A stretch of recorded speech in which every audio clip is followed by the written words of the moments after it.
have like 4 meetings next meeting. From the one I knew or to the one I knew?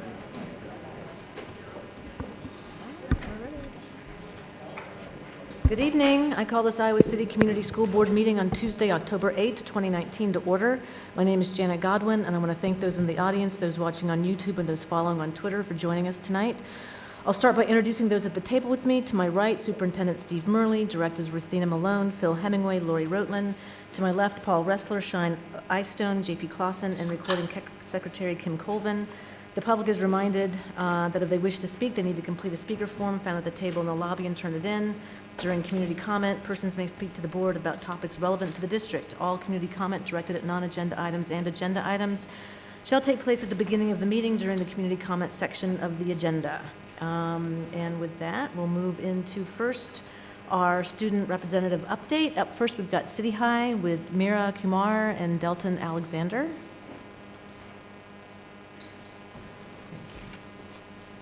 Hello.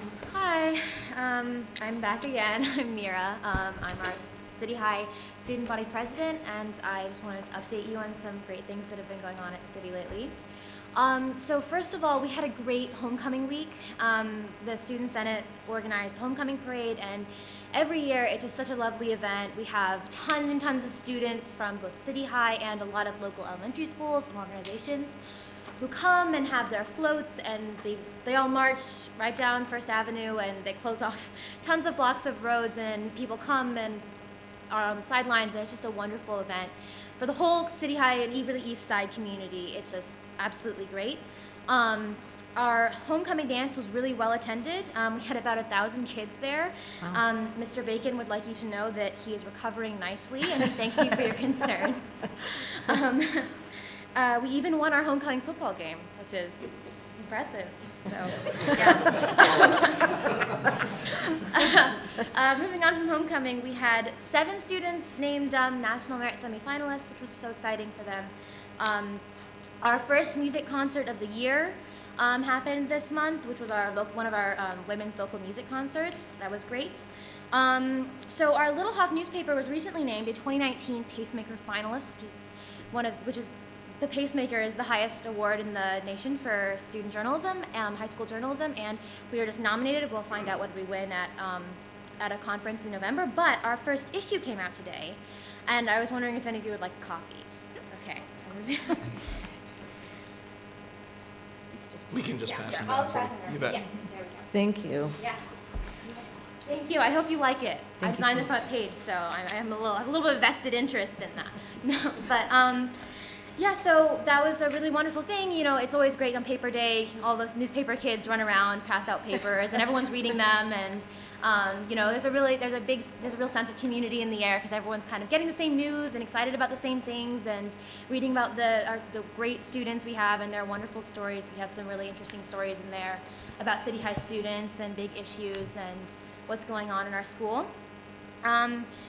Something really exciting that happened last week, of course, was the massive climate strike we had in downtown Iowa City, where, you know, internationally acclaimed climate activist Greta Thunberg came and spoke, and several City High students were directly involved in the organization of that event and have been just really strong advocates, as you all know, for climate action in our community, and just that was really wonderful, and I'm so glad that that event happened. It was really, I was there, it was really amazing for me personally. I know for a lot of people, they really thought it was wonderful.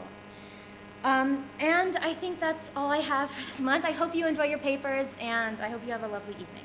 Thank you so much. Appreciate it. Next up, West High, Aditi.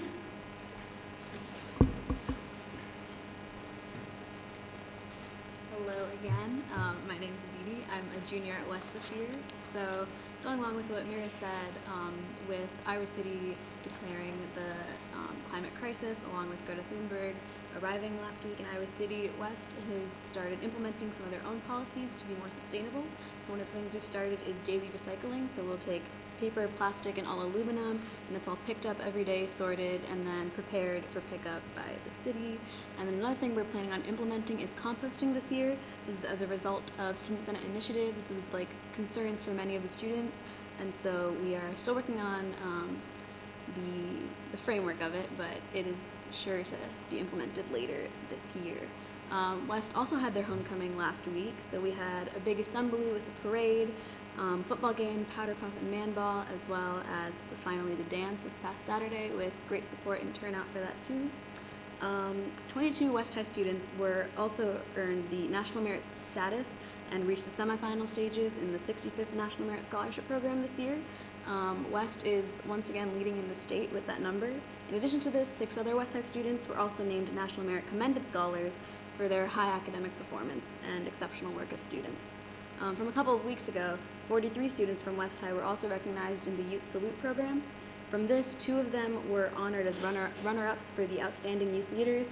An additional 9 received scholarship recognition as well. So we're really proud of both of those National Merit students and the Youth Salute nominees. West Side Story, West High's student-led news publication, has also been named the newspaper Pacemaker finalist for the 2nd year in a row by the National Scholastic Press Association. West Side Story also has 11 Best of Snow awards, which basically they're awarded for outstanding articles that really have a big impact on the community, and this number keeps growing every week.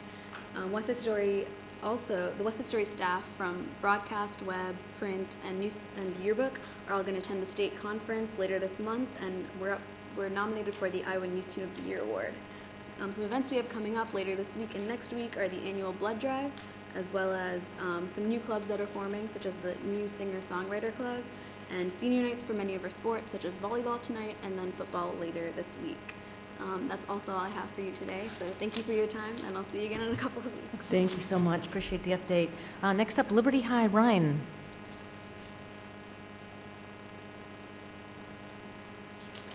Good evening, my name is Ryan Naidoo and I am the Liberty representative. In the last month, Liberty has been pretty busy with various activities happening around the school and other locations in the area. Our football team has been doing well this season. They have played some very competitive teams in the last month, with our homecoming game being played against Clear Creek and Manna. On October 18th, Liberty will have its Purple Out game, where students could buy t-shirts to help support the Stead Children's Family Hospital, the Ronald McDonald House, and the Fight with Flash Foundation. Students going to that game on that day will wear the purple shirts in support of cancer. The volleyball team is off to a fantastic start, having close to a perfect record. On October 6th, Liberty had its Pink Out game against ISEA to help support breast cancer. Students could also buy t-shirts to wear in support to that game. We are also proud to say that we have a small group of students sing the national anthem at that game, which is usually sung by one individual person. Our homecoming festivities got all of our students into their school spirit. Thursday, September 26th was our homecoming parade, which many families came out in support of Liberty clubs and local businesses. The 27th was our game, even if one of them got rained out that day. Our varsity team was the only team that played on Friday, and they won their game, with students braving the rain to support the team. On the 28th was our homecoming dance, with many of our students coming to have fun. Within the students that couldn't attend were some of our cross-country runners, which were up in Minnesota at a meet. The top 10 runners from both our boys and girls teams traveled and competed on that Saturday in the Twin Cities. October 2nd was the first Liberty Choir concert this year, which students have been preparing for since the start of the school year. On the 23rd, students from City, West, and Liberty will be performing at the Boxman Music Building with university students. The orchestra will have its first concert next week on the 15th. Students auditioning for All-State have been working hard at Liberty. All of our directors agree that we are much further ahead than we were last year, and they are proud of our progress. Our last tidbit of information about the music performances is that our show choirs will be performing with West High and City High on October 28th at West High. Students from all the schools will be performing what they have worked on so far this year, and Liberty students are excited to show off what they worked on. In April, Liberty music students will be taking a trip to Orlando. Many students are excited about this. The music program has made the decision to offer the opportunity to split the payments rather than paying the entire fee for travel all at once to include more lower and higher income families to have more inclusion. There still isn't a final number as students are still turning in their first payments, but I should hopefully have a total for the next meeting. Last Friday was the climate strike in downtown Iowa City where Greta Thunberg spoke. Many students from Liberty were able to go, and many more people were able to go than normal because there was no school. Students enjoyed this experience and look forward to the chance to participate in moments like this in our community again. Friday the 13th of September, Liberty Drama students got to meet their new director and set builder. Olivia Simmons, who is coming from West Liberty, is our new drama director, and Mr. Schott, who is an English teacher currently at Liberty, is our set builder. Both are excited to build this program even more and are looking forward to seeing new faces trying out theater. They are also excited to see faces on Friday, which is when they are holding auditions for our one-act show in December. That is it. Thank you. Thank you, Ryan. Appreciate it. Next up, Tate High, Valerie Tinian.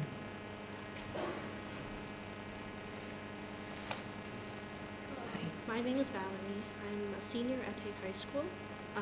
As you know, Tate is currently undergoing construction until winter break.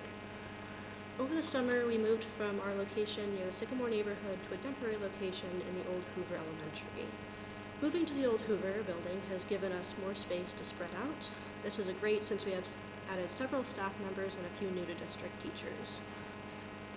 Students love having a gym for PE and more spaces to learn. While we are enjoying our time at this building, we are looking forward to going back to Tate when the construction is finished. So far, we have 3 clubs meeting regularly at Tate. Book club is for students interested in discussing relevant books to their choice. Brian Visser, ICPL teen librarian, and Ann Kotar, English teacher, host the club each Friday. We are currently reading Colson Whitehead's Underground Railroad. Poetry Club meets every Friday for a full hour. This year is co-hosted by award-winning spoken word poet and published author Caleb Rainey. As the club gains more experience, we hope to have students perform their work out in the community. Glitter Club is a safe place for students to meet and discuss diversity and inclusion at Tate. It is similar to a gender sexuality alliance, but much less formal. On Friday, September 20th, over 40 Tate students and staff took part in the global school strike for climate. Prior to the event, teachers created activities to inform students about the issue of climate change, and students created signs for the strike. On that Friday, we stood on the corner of Court Street and First Avenue for about 30 minutes, and the media showed up to interview students and staff. We were covered by Iowa Public Radio and Iowa City Press Citizen, and a clip of Tate students became part of National Geographic's Instagram coverage of the global event. The climate strike raised awareness about science of climate change and provided students an authentic opportunity to raise their voices in peaceful protest. Last week, a group of 15 students and 4 staff members went to the University of Iowa's McBride Field campus to work with School of the Wild. The goal of this week was to build a replica of a Wickiup dwelling used by Native Americans as shelter. This project went very well. In addition to building the Wickiup, which will be used by all 6th grade classes during Archaeology Day, the students went for a hike in the forest, toured Lake McBride on the university's pontoon boat, visited the Raptor Center, and got to cook and eat their lunch in the campfire on the last day. Many of the students had little to no experience in the natural environment before attending School of the Wild. Despite the heat, humidity, rain, and a lot of mud, they gained a strong sense of accomplishment from harvesting materials and using them to build a permanent structure. They were able to learn about the natural world in a way that cannot be replicated in the classroom. We currently have 10 students attending the Kirkwood Regional Program. The students are currently enrolled in welding, graphic arts, criminal justice, EMT, liberal arts, CNA, pre-business, and patient care programs. They are doing a great job and appreciate the opportunity to get a head start on higher education. The Tate Student Council meets every Wednesday. We are currently planning on a Halloween celebration for the students. We hope to be able to host the party near the end of the month as a celebration of our hard work during the first trimester. Students will be in charge of the experience, as that is the goal of Student Council this year. This Halloween celebration will also be a part of PBIS as a reward for students showing their core values all trimester long. We thank you for your support and our continued growth, and we hope you find time to stop by. Thank you so much. Appreciate that update. Thank you. Next up, we've got our ICEA update with Brady Shutt.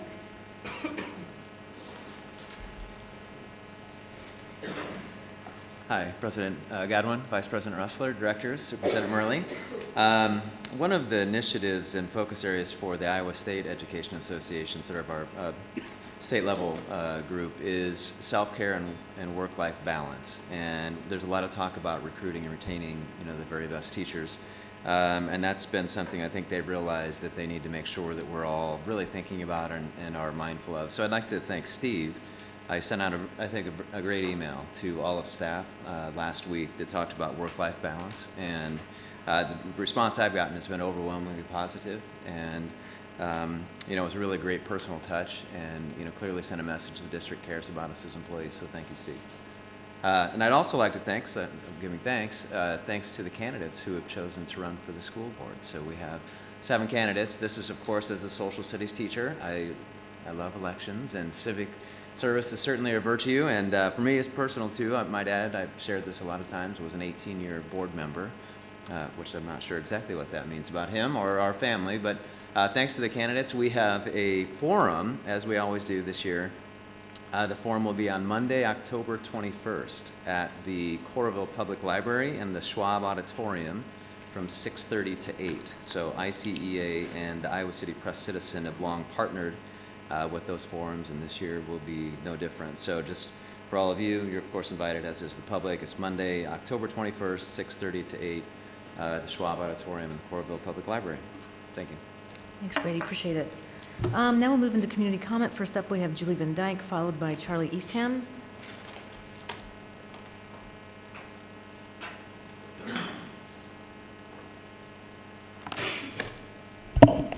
I'll say it again. What grant? What grant? We haven't seen it yet.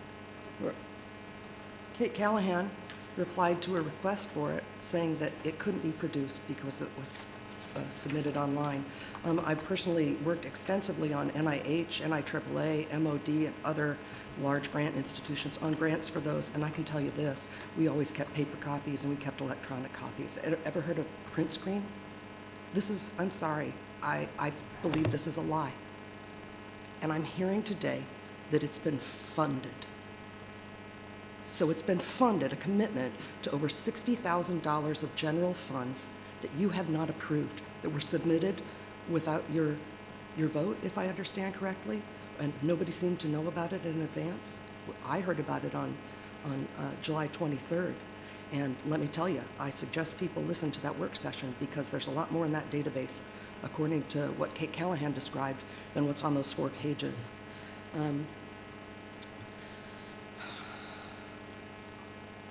You don't have trust here. Your teachers won't fill out your implicit bias surveys. Your parents won't fill out your surveys that directly affect their children. You can't get commitment from large numbers of neighborhoods with higher poverty, people of color. You can't meet your diversity goals for hires because people don't trust, I assume. They don't want to come here. I don't know why they wouldn't want to come here. We have the University of Iowa here. There's fabulous resources. Some of those resources include my annual reminder of the notification on conflicts of interest, gift law, disclosure, etc. And it's time for this district to have one of those. I suggest you look at the university policy because university employees, to ensure that UI ... is free of potential or actual conflicts of interest. The University of Iowa requires all university employees to disclose any potential or actual conflicts of interest in advance of initiating an activity or when the employee, in the exercise of reasonable diligence, first becomes aware of the conflict or potential for one. Additionally, certain UI faculty and staff members are required to complete an annual disclosure of outside professional activities and interests by April 30th of each year. Gosh, when I did jury duty, I had to turn over everything I earned to my employer. Why are ICCSD employees, particularly at the highest level of the ESC, allowed to use work time to supposedly benefit the school district, to make large amounts of money, I assume, since they're LLCs, we don't know, and that's why you need this disclosure policy.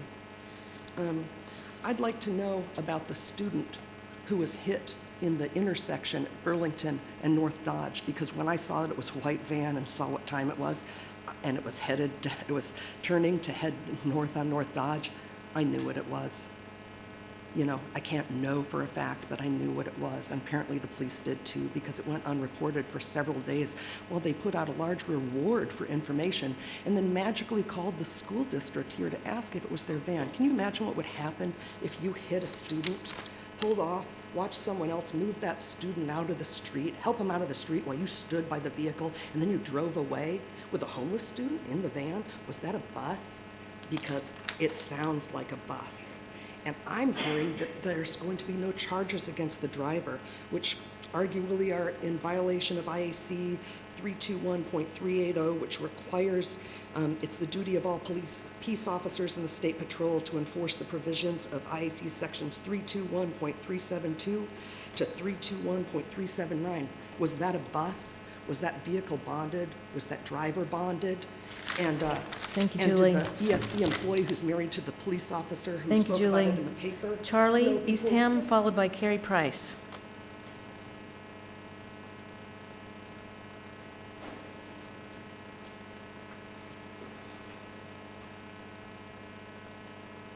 Thank you, President Godwin. Board members, I have just a question about trying to get information. On the consent agenda, I think item E7 is a item to approve funding, I think I have the right item number, funding for bringing a speaker or a leading author of and thinking on fostering collective student efficacy to do a summer workshop this summer. The description of collective teaching sounds very, very encouraging, very good. I wonder if during the discussion of this item or the consent calendar, if someone could ask the staff members just to give a brief, make brief comments about whether collective teaching methods have a particular good effect on closing achievement gaps. I'm sure there's plenty of research on those methods and achievement gaps, so maybe someone could just ask for that for information. Thanks. And Charlie, just to be clear, it's 6 is the item. Six? Okay, thank you very much. Yep. Here's a copy of it, Charlie, if you'd like one. It's E6, right? Teacher policy. Thank you, Charlie. Carrie Price, followed by Sarah Cross.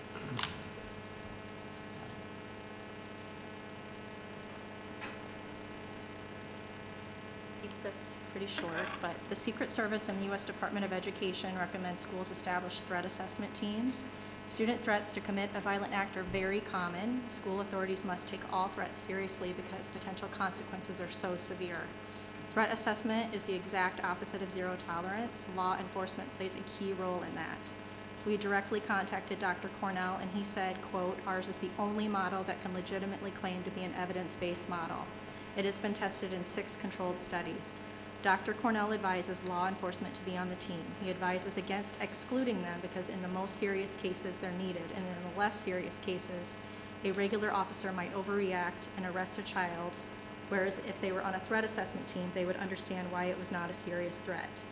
He also said that every threat assessment model has law enforcement, not just his model. We also contacted the National Association of School Psychologists headquartered in Maryland. The psychologist there responded that including law enforcement is the best practice, and she does not know of any model that does not include law enforcement. That makes 2 leading psychologists that agree law enforcement must be included. There should be no question that an evidence-based threat assessment team always includes law enforcement. Excluding them altogether would modify it to the point of no longer being an evidence-based practice. It was proven by the 2 psychologists we contacted. It would prove negligence if you do not use this grant money we have been given to implement this long overdue safety measure that our schools are desperately needing. Thank you. Thank you, Carrie. Sarah, followed by Aaron Dyson.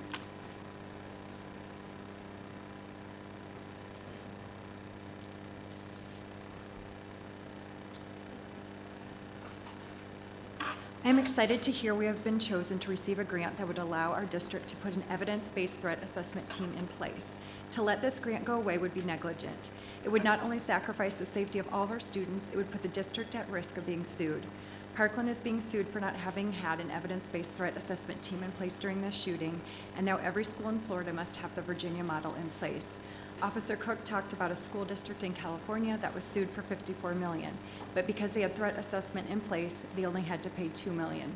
The Virginia model that the Iowa City Police presented to you is the only model that is evidence-based. It also reduces bullying by 79%, short-term suspensions by 15%, long-term suspensions by 50%, and has proven to lower all suspensions for both black and white students. This model saw very few arrests, 1.2%, is the most widely used for K through 12, and has proven to work since 2001. Other school districts in Iowa are starting to use this model, such as the Urbandale Community School District. This is the model that Sandy Hook Promise recommends. I spoke to Dr. Cornell, who created the Virginia model, and he said every model school threat assessment has law enforcement involvement. It is not just the Virginia model.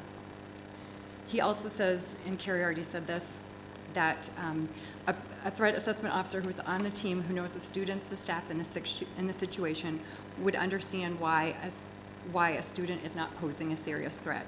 An individual who works at Tate says police officers are there at least once a week.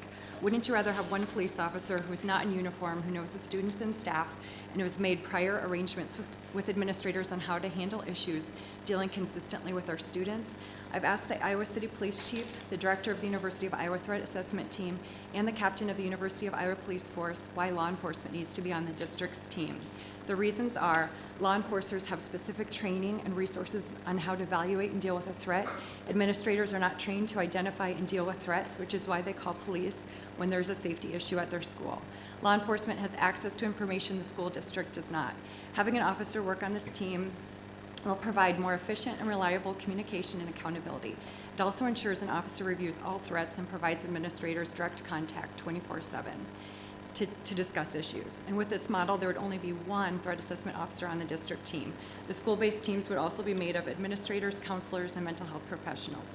It is important to have people trained in all three different disciplines on these teams so they can see cases from different perspectives, which helps eliminate blind spots. And if someone were to slip through the cracks, having one district threat assessment officer that is already immersed in the school district and possibly knowledgeable about the situation will greatly improve the police response. Again, right now, many officers are dealing with students' information. Wouldn't it be better to just have one main threat assessment officer dealing with the student information? Chief Matherly says an MOU would be drafted by the entities involved to ensure proper protections and protocols are put in place and adhered to when dealing with student information. The police follow strict federal and state guidelines regarding confidential information and are well versed in the importance of confidentiality laws and how to abide by them. Dr. Cornell says the MOU would specify how threat assessment information should and should not be used. The rules are spelled out ahead of time, and if there's a problem, the officer is in trouble. Dan Clay, who is the Dean of the College of Education and a professor of counseling psychology in the College of Education, says he has worked extensively with the threat assessment team at the University of Iowa, and they are an enormous resource. Not only have they been instrumental in keeping people safe, they've done an excellent job of helping and supporting people that need it. Officer Cook explained that without threat assessment, our district is really missing the follow-up care that many students need that Dean Clay refers to. Officer Cook shared that a student witnessed her mother being stabbed before school. If threat assessment had been in place, the student would have received services for the trauma she experienced, and police would have made sure the student was safe as the perpetrator was still at large. Officer Cook explained threat assessment officer would not be an SRO. The Virginia model is proven. Please use the grant. Aaron, followed by Larin Naidoo. I'm sorry if I'm mispronouncing your name. Hi. My name's Erin Dyson, and I'm the mother of 4 kids, 3 of which are students in the Iowa City school system. I'm here because I want to urge the board to approve the Virginia Model Threat Assessment Team, which includes a threat assessment officer. I was here at the last school board meeting on September 10th and heard the presentation on the Virginia model by Officer Gabe Cook. We also heard from the University of Iowa Threat Assessment Team and how it has been a great asset to the university as well. I also read a letter that was sent after that meeting to the board from all 7 principals from the district junior highs and high schools. The letter expressed their support of the Virginia Model Threat Assessment Team as it was presented to the board on September 10th. They also asked that it be approved and voted on soon. And yet at the next board meeting, the board decided to go against the advice of numerous experts, the pleas of the principals, and many parents in the district and create their own threat assessment team with no threat assessment officer included in the plan. This is a huge mistake. We need an officer as part of the team. It is a useless plan without it. I have also been informed that the district has been awarded a grant to pay for the threat assessment officer. So there is no reason why the Virginia Model Threat Assessment Team should not be approved and approved immediately. The board has been talking in circles about this issue long enough. It's time to do something. You have more than enough research and data at this point to know what is the right thing to do. And now you also have the money to do it, so you're out of excuses. Please approve the threat assessment team that includes a threat assessment officer, and do it now. Our kids deserve to be safe in their schools. And although in today's world there's still no guarantee, at least we will have a plan in place. Thank you. Thank you, Erin. Lauren, followed by Jenny Mitchell.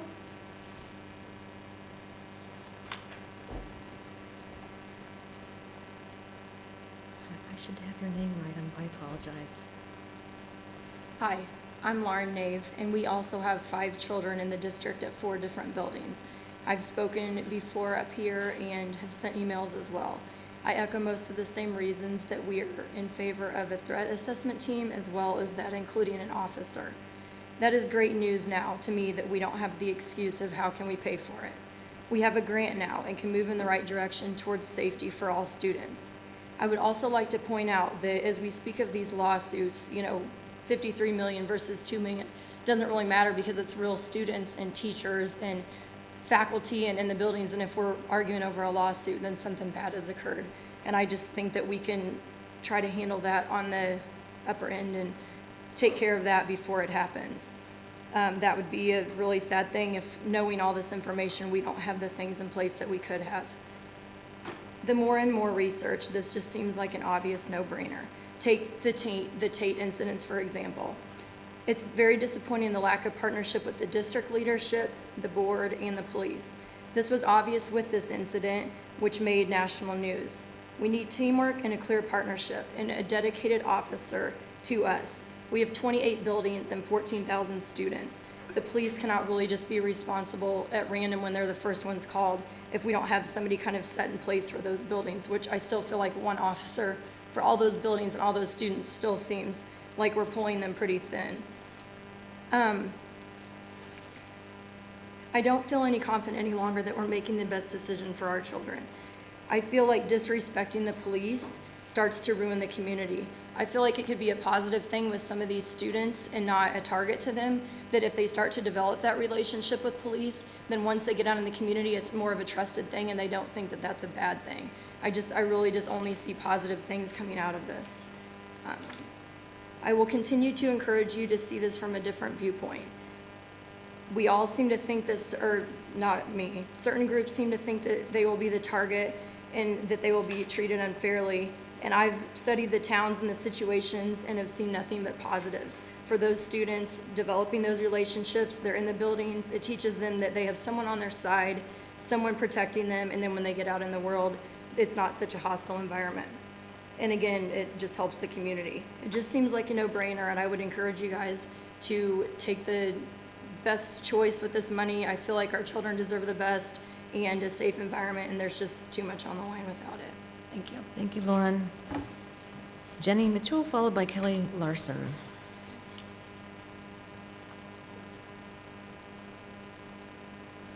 Hello. I was at the meeting when the Iowa City Police Department presented the threat assessment plan to the board.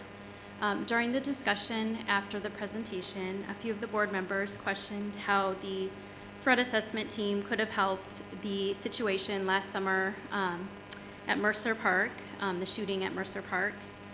As a mother of a City High baseball player and a wife of the City High baseball coach, I just wanted to remind you that Mercer Park is City High's home baseball field, and that our sophomore team was practicing when the shooting occurred. The kids had to run for cover in the dugout when they heard the gunshots. Not only could a threat assessment team have possibly prevented the shooting from occurring, since the shooter was an Iowa City Community School District student who had been involved with previous incidents involving a gun, but they would have been able to make sure that the students and coaches on the baseball team were provided with the assistance if they needed it. It was a school-sanctioned practice at a school-sanctioned facility. It doesn't matter that it was summer vacation. The players still talk about the incident today. I know that some of the players would have liked to come and speak to the board about this incident, but most of them are involved with activities during this time that prevent them from doing so. My husband Brian and I were just at Mercer Park this morning, cleaning the concession stand and working on organizing the baseball uniforms for next season. And as it, every time I go to Mercer, it's like the first thing I think about when I step into the ballpark. The what ifs, and thank God nothing happened.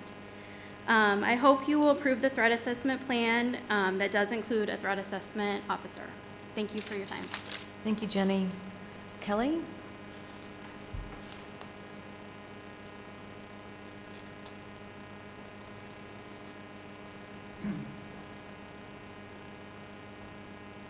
Good evening. I'm Callie Larson. I'm here speaking again in favor of a threat assessment team.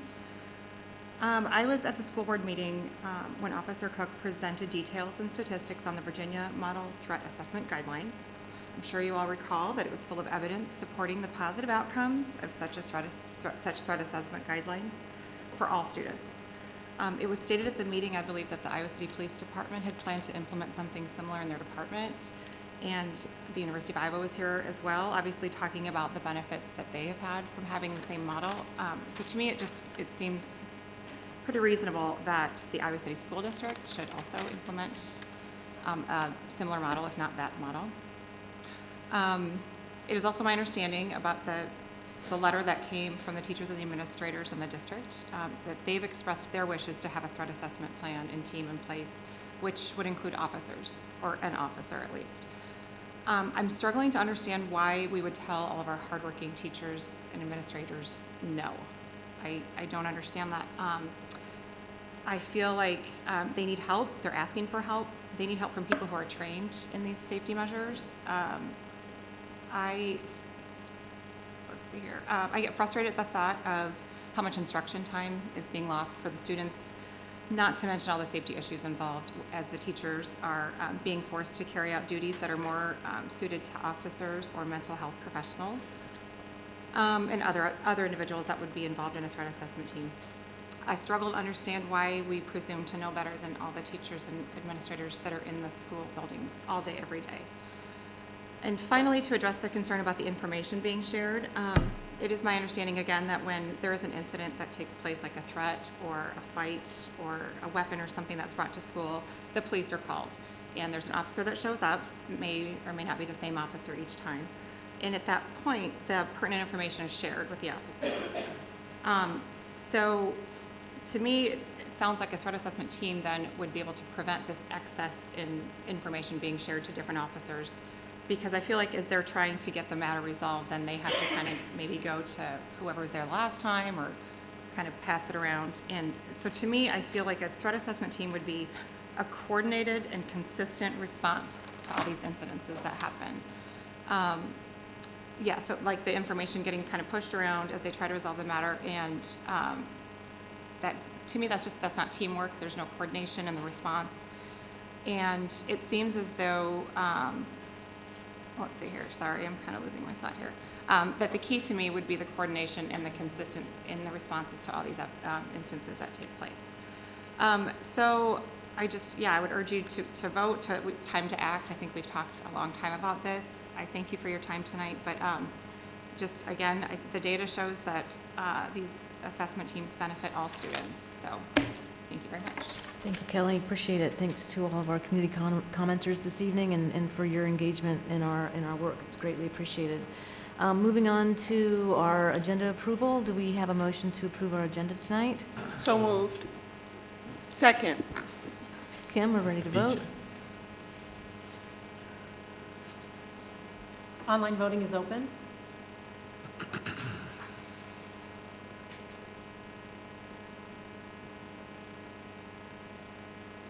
Apparently not for me. Maybe.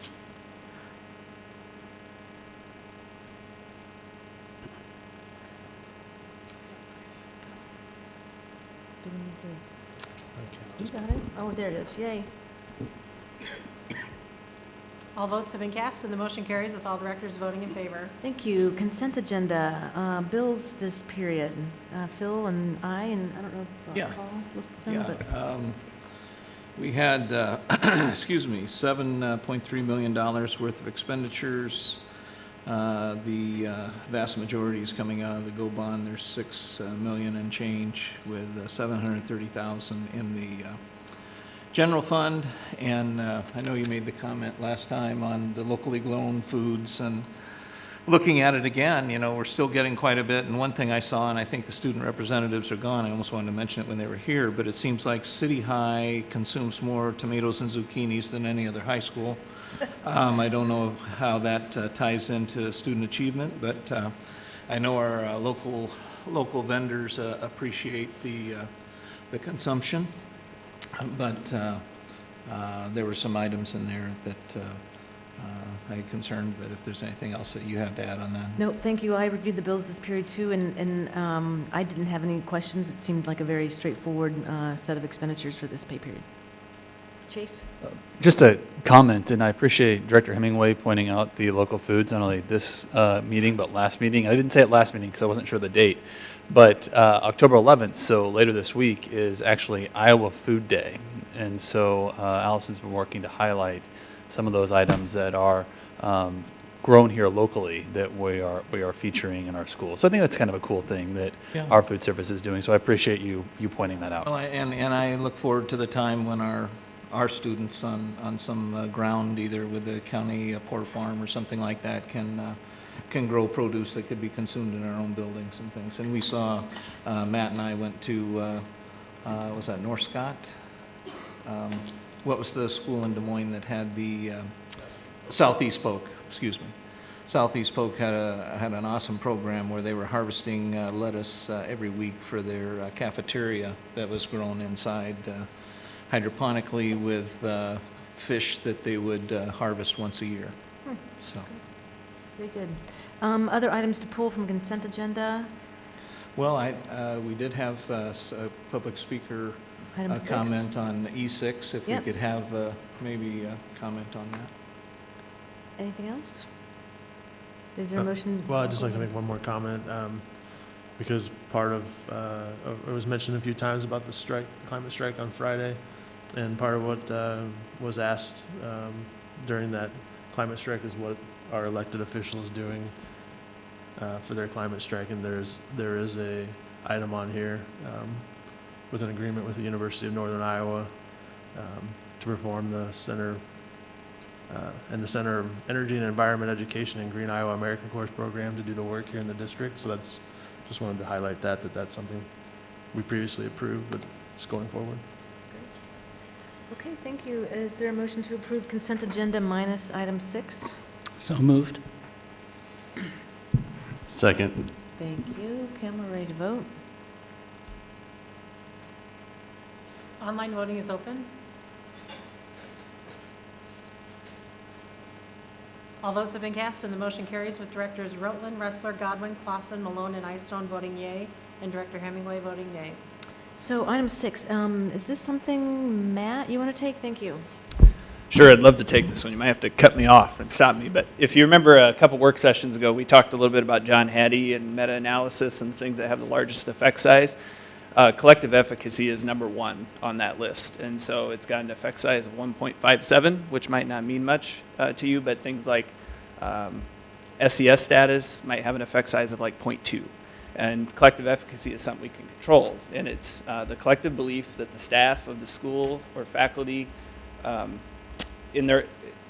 just going to start that over. Collective teacher efficacy is the collective belief of the staff of the school in their ability to positively affect students. It's been found to be strongly positively correlated with student achievement. A school staff that believes it can collectively accomplish great things. And Hattie says it's the new number 1.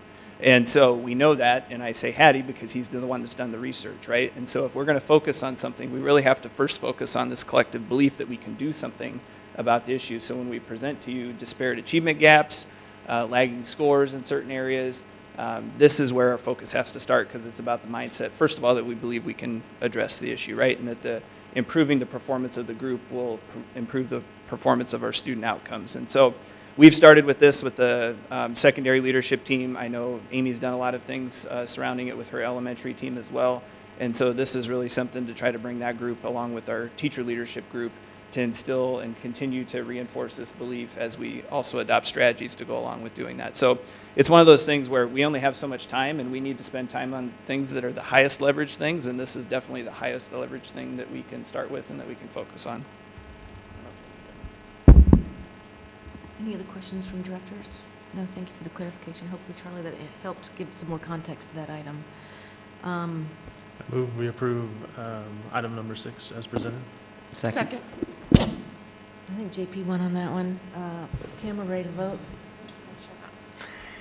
Online You'll get voting in. is open.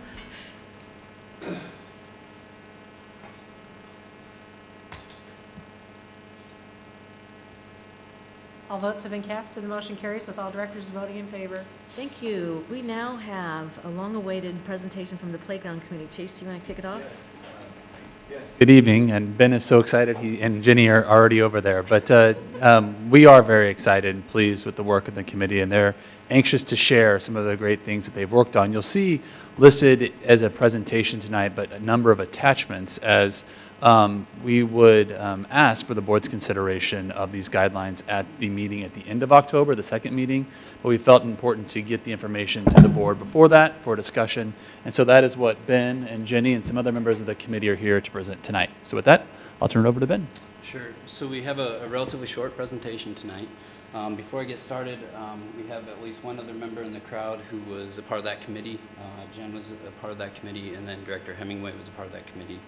The committee met for somewhere around a year and a half trying to put together these recommendations. It was kind of a long process, but as we get through the presentation, you'll see that we're trying to break new ground, and that took a lot of time to actually learn and try to navigate that and try to move forward with that. So a little bit of history. Traditionally, the playgrounds were actually funded by PTOs within the school district. This went on for a number of years.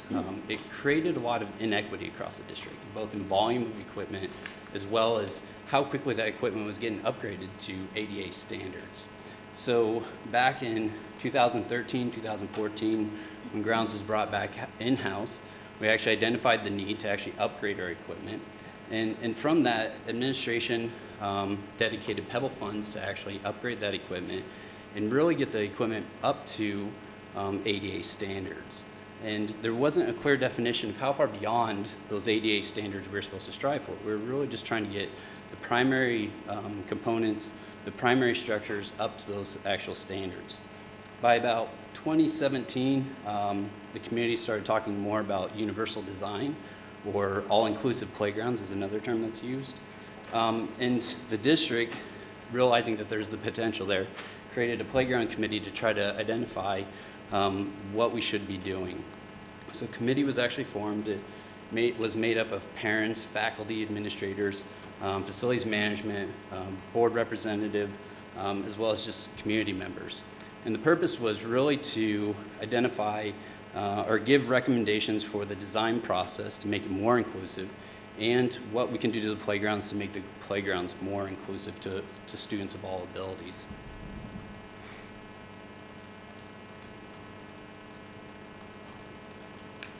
So what we learned relatively quickly is there wasn't an industry standard. There wasn't this rubber stamp that you could take and design a playground and have it be all-inclusive. A lot of the playgrounds that were being built as all-inclusive in a lot of ways were less inclusive than some of the playgrounds that we had.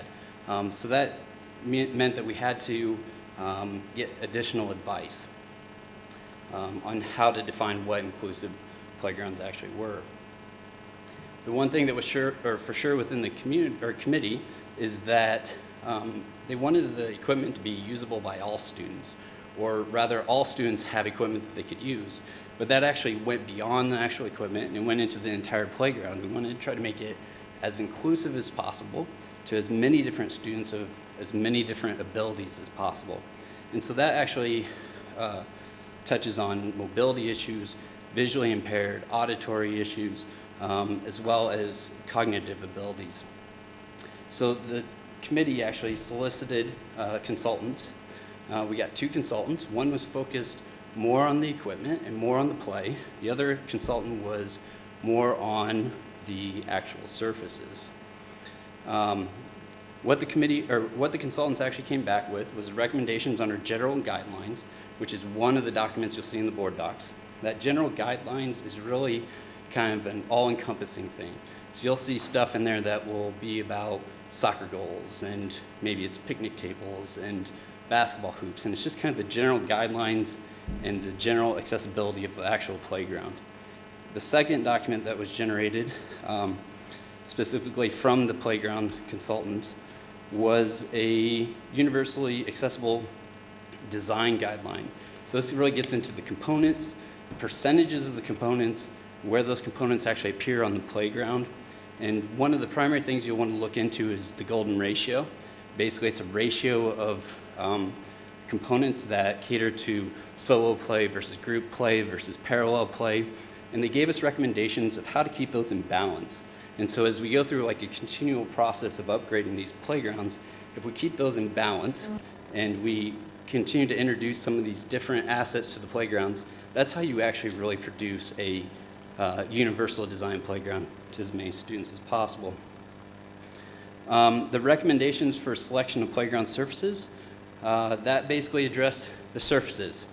What the consultant did was she states pretty straightforward that there isn't a perfect playground surface. All of them have their advantages and disadvantages. And what she provided within that recommendation was, if you're going to have a particular surface, this is what you need to be doing to maintain that, and this is what you can expect, and this is what you should look for within a warranty, and kind of all of those issues. But also within those recommendations, she put in there that we can always have more stringent recommendations.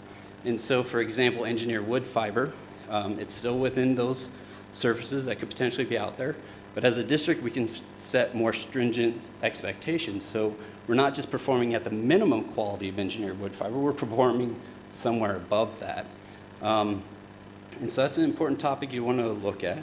The design rubric was really put together to make these documents usable. So there's something like maybe 130 pages of information. When we sat down with these playground committees, nobody's really going to have the time to go through every single page, comprehend every page. And so we asked the consultants to put together some very basic rubrics that keep us within check of that golden ratio, and use those rubrics as a way to evaluate the equipment we have, project what's going to happen when we add equipment, and then have kind of a roadmap moving forward to make sure that we're maintaining these ratios and we're catering to as many students as possible.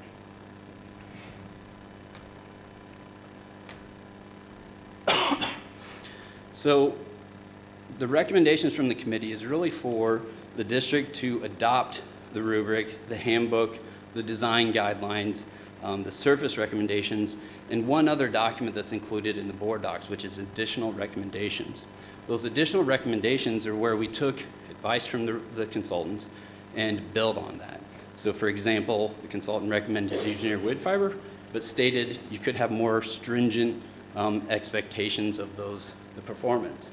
And so those additional recommendations are recommendations coming specifically from the actual playground committee. They're items that may or may not appear in the documents. They would be some sort of addendum to that document in the future and be incorporated into that process. Ultimately, by adopting these documents, it allows the district to have the toolbox to pull the pieces and put them together to create an inclusive playground. It really allows us to build a vision of where we're actually going, somewhere beyond the minimum standard as far as ADA or any of those limiting factors within playgrounds. The one thing that is very clear is budgets are going to be restricting on building inclusive playgrounds. We asked the consultants to try to put together recommendations for us to build off our current budget, but how quickly we get from either compliant or non-compliant up to having the title of all-inclusive really is going to depend on the actual funds that are available. So the consultants had put together, I think, roughly 41 different recommendations. And it's meant to be toolboxes, right? So you pull these items, you incorporate it into your playground with the money you have available. And then as we follow that life cycle and we come back to the playground, we can pull more of those items and put those items together and incorporate more in there. So I'll let Jen say some words, and then we'll do some questions. I want to thank everyone. I kind of can't believe that we're here. It's been a long time, but I'm really proud of how we came together and put this these policies together. I think it's going to help the board feel more confident that they are making the right choice when it comes to inclusive, that they're doing the best job for the community, and PTOs too, which is a big one for me. That this is going to save the PTOs a lot of headache, and everyone can lays out a very clear plan for expectations. There's just really briefly, there are a couple things that I think that are really important that I'm hoping that you're looking at, or hope that you will look at when you're looking at these policies. And one of them is, fundamentally is, what is play, right? Like, why is this so important? And this is something that I'm going to pull some, like I said, I'm not an expert, so I'm going to refer to the experts that we hired and use their words. And so Tony says right away, play is a developmental imperative for children of all abilities. Jennifer Skulski says in one of her papers, the playground is by far one of the most important settings for child development. It is one of the few environments where a child has a freedom to run and jump, climb, swing and leap, yell, rain, conjure, create, dream, or meditate. It is a microcosm for life lessons from challenges and risk to conflict resolution and cooperation. In this complicated world we live in, the playground is a safe and common place for children to come together, to discover the value of play, to learn about each other, to recognize their similarities and differences, to meet the physical and social challenges, to leave comfort zones and evolve into the little young people they are meant to be. So that to me is the driving force about this, is that we want to create this space for kids where everyone has something to do and something that makes them feel valued, and they learn all these developmental skills. And that's where what Tony and Ingrid did with their the handbook, or I'm sorry, the design guidelines, is they took the best practices in universal design and then used what we know about child development and the path that children go through as they develop. And we're talking about, like Ben said, the vestibular, sensory, cognitive, social, emotional. These are all skills that are developed on a playground, and that's why it's so important to have the right equipment and have the right atmosphere for this to happen. So that's something that when you're, just the overall purpose of what we're doing is the value of play. And another thing I want to talk on, and this is kind of a big one for me, and I appreciate Ben letting me talk about this, is when you look at our additional recommendations, we're talking of playground surfacing. We cannot underestimate how important playground surfacing is when it comes to inclusion. And I'm going to read right from Jennifer's report that you guys will read later, but this is the paragraph that sticks out to me that I really hope you'll consider as we have these discussions on where it's appropriate to use certain surfaces. Because I think she says right in her report is there is no perfect surface, period. So it is up to us to determine what's the best use of these surfaces on our playgrounds. So here she says, the playground surfacing can be the biggest barrier to participation and inclusion of children with disabilities on the playground. Equipment can require extra physical effort. However, the surface to get there should not. One child, because of their disability, should not have to exert more physical effort than any other child to move from one area of the playground to another. If all of the child's energy is exerted on traversing the surfacing, the child will have no energy left to actually play with or on the equipment. In order for a public entity to strive toward the provision of truly inclusive playgrounds, it is necessary to adopt principles that exceed the minimum safety and accessible standards. So that's where it comes in, and I hope we have this rubric, and that's why surfacing is important, because engineered wood fiber, it's great under swings, under a net climber. That's a surface I want. If my kid's going to fall from the top of the net climber, I want engineered wood fiber. But when we're thinking about a child with a mobility issue, trying to just do something as simple as play tag, with their friends in a playground, that's where surfaces, that's where the rubber surfaces come in. So those are the things that I think about as you consider this. Please, any questions? I'm pretty sure you guys all have my email. Feel free to follow up. But again, thank you for this opportunity. Thank you so much. Questions from directors? I had one more quick comment that Jen kind of stirred up in my head.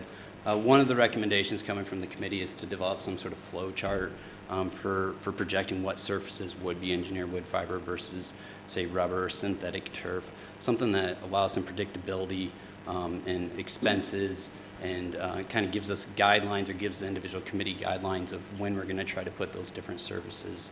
And that's included in those additional recommendations. So I guess my question, it's really one question, but it's kind of a big question to try and answer it. I'm kind of wanting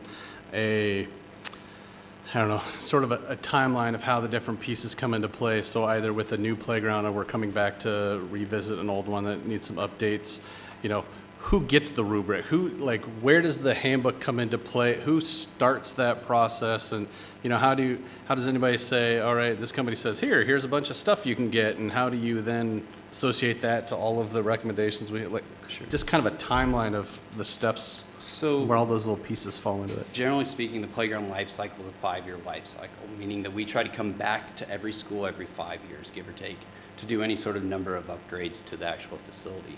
So this rubric was really designed in a way that we can send it to our vendors.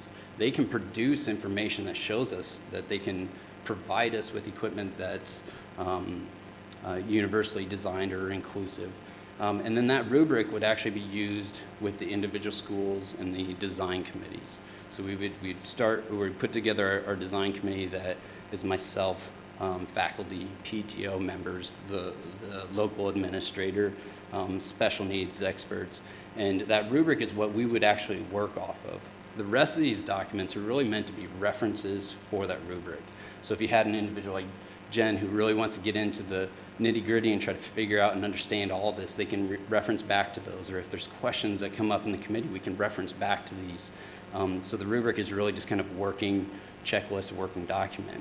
The idea then is after we finish this life cycle this year, we would take that rubric and hold on to it for 5 years, come back and look at where we're still missing stuff that adds to that inclusive play. And then also, if we're going to add more equipment in that next 5 years, how do we do that and maintain that golden ratio of solo play and group play and parallel play? Because the rubric is for the entire playground area. Correct, yeah. Would you have multiple ones for like the 4 through 6 at this school and? Yeah, so there is. There's going to be ones for the pre-K, there's ones for the 1 through 3, there's one for the 4 through 6. And one of the things that we recognize even within grounds and facilities management is we really had to bring all the different aspects of recess together in on all this.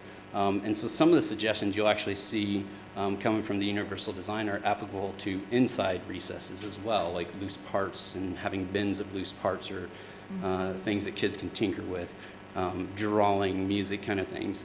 And so we've actually reached out to the other departments, like the painting department. We've expanded the number of hard surface games that we provide. We've tried to come up with creative ways that students with mobility challenge would still be able to, whether to draw or play checkers on a ADA picnic table, play chess on an ADA picnic table, and try to incorporate as many of those in there. The idea behind the rubric is it would start building that roadmap of how to move forward and incorporate as many of those different aspects as possible. Sean, when you look in the design guidelines, there is a chart which I think is going to be really helpful and great, and hopefully get the vendors to do it, but it has all of the different, the vestibular, the proprioceptive, the sensory, it has charts for each of those, and then it'll be hoping the vendors will actually send us pictures of what they have that fit in those categories. So it will be a catalog technically from the vendor, but it'll be what pieces of equipment fall, that meet our requirements for these requirements we have.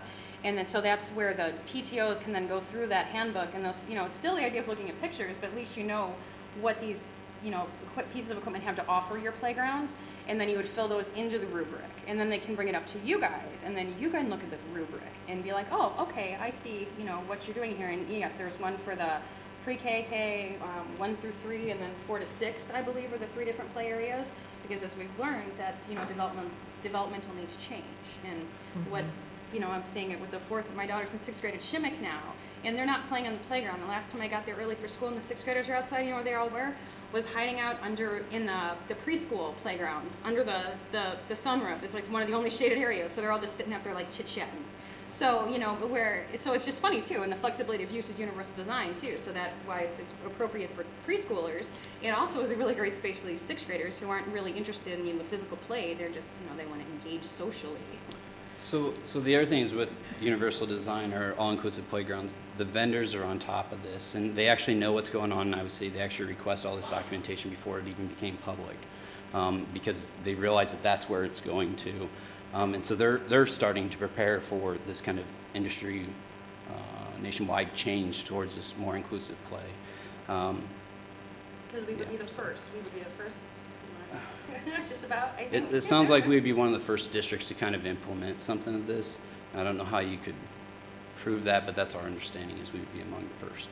So is it somebody's job, your job probably, to do an initial rubric for every playground that we have in our school to get our baseline? So likely the way I would do it is, because it's such a magnitude, we do internal audits of the playgrounds as well as internal inspections. So we'd incorporate this rubric either probably in that initial audit. So when it comes time to do a playground upgrade, I'll have that information, because we'll have to kind of go back and generate all that information for all the previous playgrounds, figure out where we're at.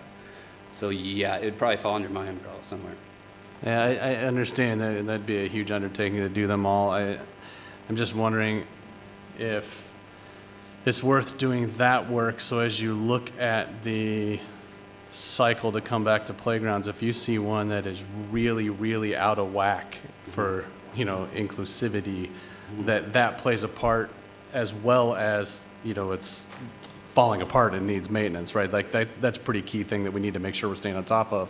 But it seems to me that the two things kind of would go hand in hand, but if we're just sort of just keeping it on the cycle of, how old they are, I think we're missing a little piece there. But yeah, I looking at the rubric and looking how complex it is, it would be a lot of work to get them all done. I totally get that, but Yeah, trying to figure out how you can put the two together.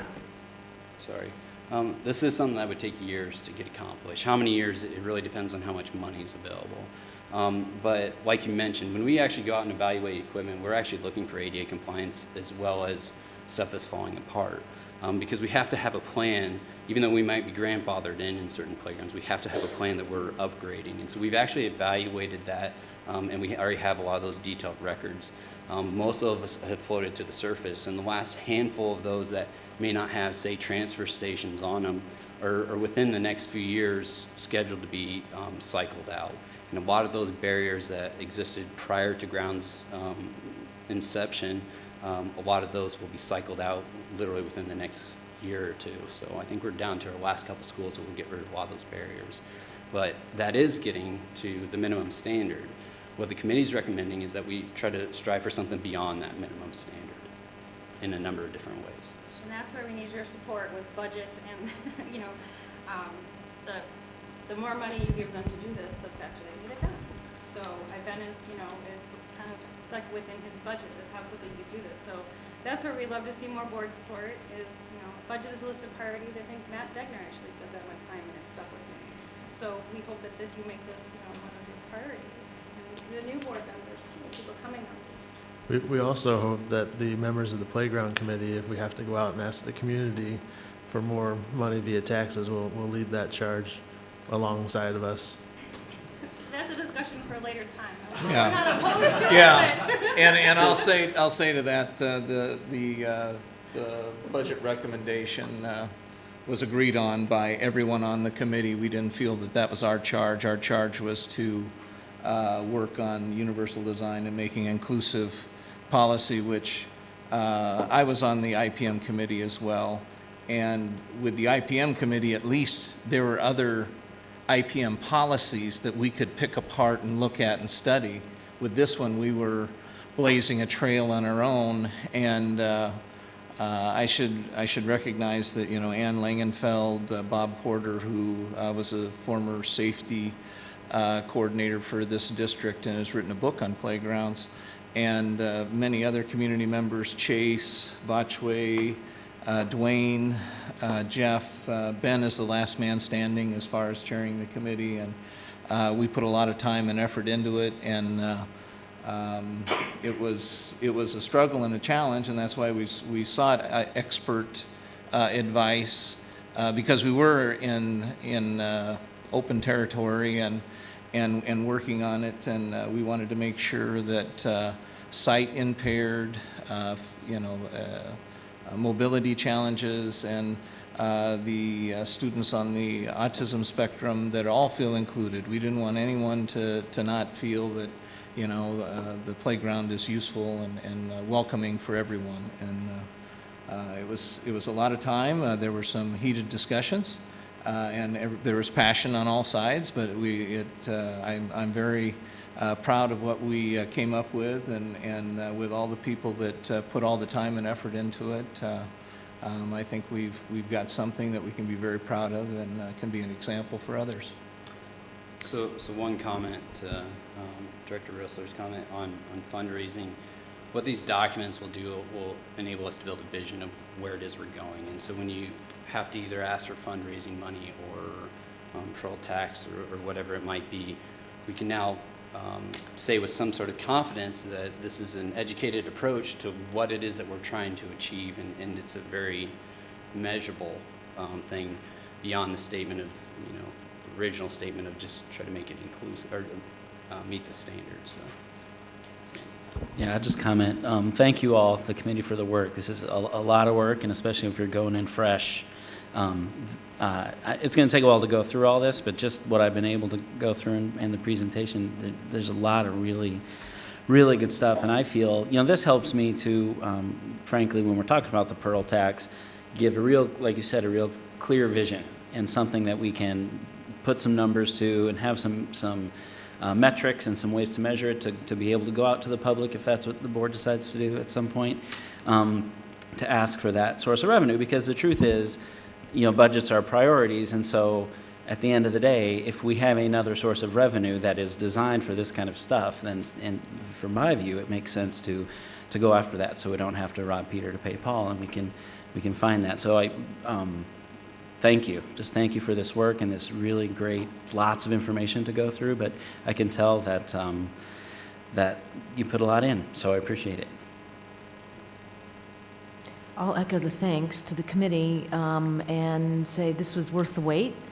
I mean, in my view, the fact that it's, groundbreaking, new kind of development, bringing together the experts and the various recommendations and the thoroughness, comprehensive nature of the approach. It's a sustainable approach. This is not just a one-off, let's go fix one playground. This is a way to maintain our playgrounds going forward in a very well-designed, documented, standards-based way. So I'm super impressed, and I want to thank everyone who's contributed an enormous amount of time and energy into the hard conversations around making this happen. I do have a question for directors. We could wait to have this at the agenda setting, but my question is, there are a number of recommendations that we do need to have a vote on. I think Chase mentioned that in setting things up too.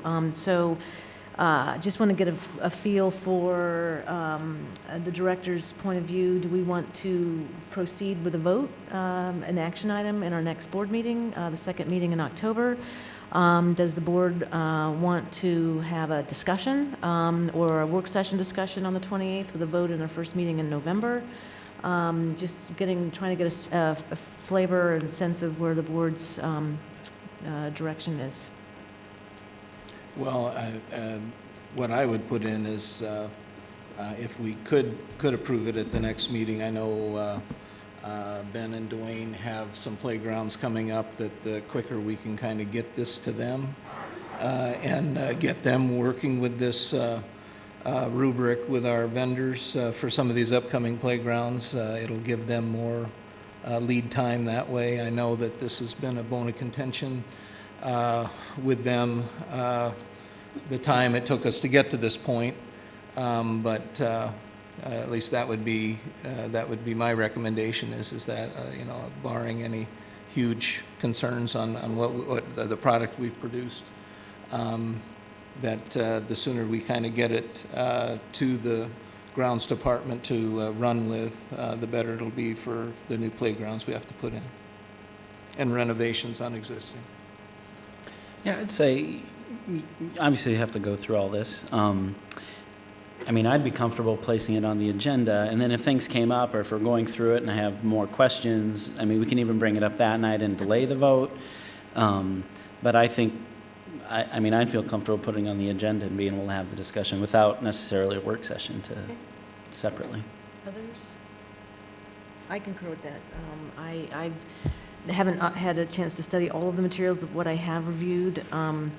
I'm very impressed with it. I don't think that I'm going to have any material requests for changes or recommendations. The team has done an amazing job and charted this path. I am not an expert here, and I'm going to be really, leaning on the team to look at their recommendations. So we can cover it more formally in agenda setting, but I just want to get a feel from the team on how to take this on. It sounds like action item the 28th. Yeah. And just from our perspective, I mean, we wanted to bring it 2 weeks early so you had the information to look at. And of course, if you have questions, please send them our direction. Yep. And if we need Yep. to put together more information, send it out ahead of time, or even do another mini presentation after that, we're happy to do that. And I appreciate your comments, JP, about making tweaks along the way. We want these in place to provide that guidance so everybody knows what our goals are, what we think a playground should look like, and provide that rubric for each individual school. But we also see these as living documents. Yeah. We don't want them to be stagnant. We don't want them to sit on a shelf and 5 or 10 years from now, them have not, been reviewed or changed. And so we want to continue this conversation. This is a first step, and we think it's a great first step. But so we have no intent of just shelving it and not coming back to it. We do want this to continue as we continue to move forward and do great things with our playgrounds for our students. And one of the recommendations is annual review. Yes. And this is continual improvement. And to Jen and Ben's point on surfaces, one of the most frustrating things going through this is that there isn't a perfect surface. Now there's a profit interest for someone to develop some perfect surface at some point in time. And when that comes, we definitely want to take advantage of that. But each one has its own advantages and disadvantages and maintenance plans and things of that nature. And that was one of the things that, in the rubric, and that is to make sure that you get the best return on your investment in surface, and make sure that, the thinking on the surface isn't just, well, this is the most inexpensive to put in, but what's most accessible for that age range, and where it does the best good for accessibility. And accessibility doesn't equal inclusion, and that was the other thing we struggled with. But no, it's ongoing review, and hopefully this is just a very good start for more to come. Very good. Anything else on this topic? Thank you again to the committee and all of your time and energy. Really, really well done. Appreciate it. We'll move to our next item, which is following from the conversation last board meeting around threat assessment. And we asked the administrative team to come forward with a plan for how we are going to implement a threat assessment. And I think Matt has something to present. Yes, and before he gets going, just a reminder from a context standpoint, when we came to you last time, we'd been informed that it was unlikely that we would hear back from the federal government on our grant application until perhaps after the beginning of the new year. We certainly did not want to wait until such time before we looked at what options were available to us. So one of our proposals to you at that time was to recognize some of the concerns that were raised by the community around things like data access, around partnerships with external entities in the community, around the role of law enforcement on the team. And we recognize that it might take some time to get some answers to those questions, and so we wanted to actually begin the process of putting together some type of team framework that would provide support to our building principals, to systematize our response process, and to get that moving as quickly as possible. And so we talked to you about putting a crisis response format and framework together for you. Now, obviously, since then, as you've heard, the grant and award was made. If you got the list in there, we've been working to gather some follow-up information from the grant office about areas that you are allowed to expend those funds in. We'll provide that update as soon as we've got that ready to roll. But we did think it was important to share with you our thinking on the role of crisis response, and we see that as a first step in the process. Certainly not exclusive of threat assessment, but an opportunity for us to recognize that there are multiple crises that may affect the district. We already deal with issues such as tornadoes. We wind up with issues that deal with mental health for students and staff. Unfortunately, we've had to deal with the passing of both students and staff. And so there are multiple crises that our principals need to deal with on a regular basis. And we thought this was a good first step for us to start talking about how we systematize our response to those, recognizing that we can then incorporate this threat assessment process into that crisis response and also into that prevention component. Matt will talk a little bit about some training that we've had some staff go through recently, which is really focused on crisis prevention. And so with that as a prelude to it, I'll turn it over to Matt and let him walk you through the work that we've done. Hey, Matt, right before you start, because Stevie brought it up about the grant and the money, should we choose to accept that grant, because that's still an option, right? It's my understanding part of that is that we have to provide back to them what we are going to spend the money on, like a breakdown of what it is? Correct, and there is some latitude. It's not significantly wide in terms of where you can expend those dollars. If you've worked with grants before, they're usually relatively tight when you write to them, and there's some ability and some flexibility as you expend those dollars, but it's within a relatively narrow set of parameters. So Kate's Can been answer working, something on that too. Yeah, Kate's been working with them to get a better understanding of what type of flexibility we have within that category. Well, And I think one thing just to clear up right away is it cannot be used on an officer.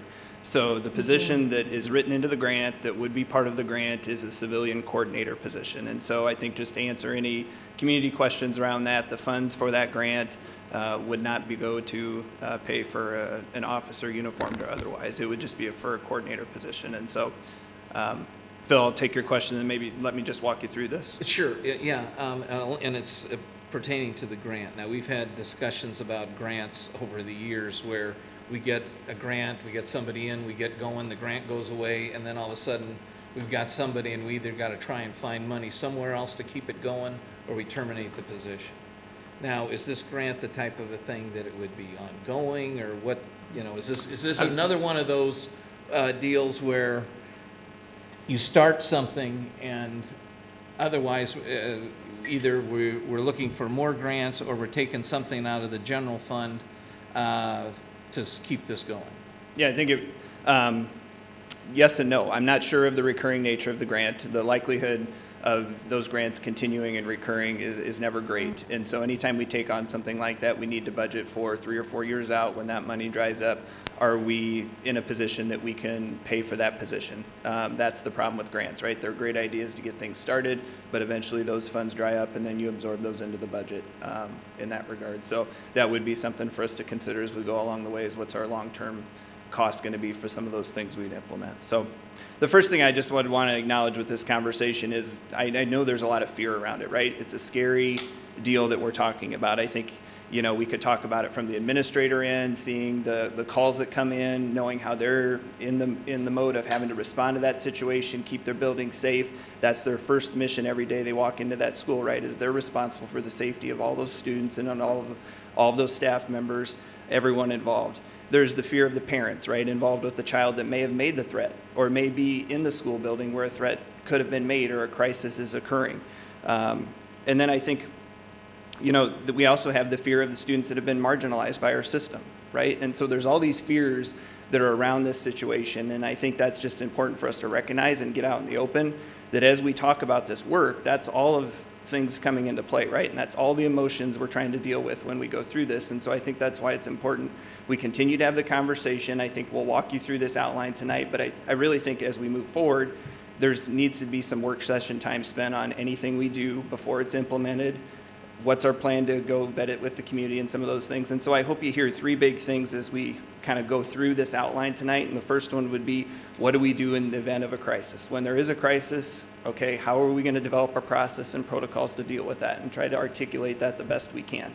That's what I tried to account for in this outline, is how would we go about developing a process to do that. The second one would be care for all involved, right? That there should be care for not only in the moment to keep everybody safe, but then what's that wraparound care look like? I think we've heard examples where we know we can improve as a system, right? We know that there's things we can do better in that regard. And then the third thing would be the prevention measures, so that hopefully we're dealing with less of these situations, right? That we're teaching appropriate behaviors, that we're modeling and asking students to also be mentors in that work. And so I think the bottom line is we know what we're doing isn't sufficient, right? We've had that conversation with you several times. We know we can improve. It's just how do we go about doing that, okay? And so on the chart, what you see there in front of you is we have the current practice that runs all the way down the left and onto the second page. And then the middle part of the chart talks about what the team's development and goals could look like. And so how do we go about developing a team? What would be part of the development of that team, and what are the goals? And then the third piece is why would we do that, right? What's the value that it's going to add to us by going through that process? And so first, our current practice really at the district and building level is we're in response mode for the most part.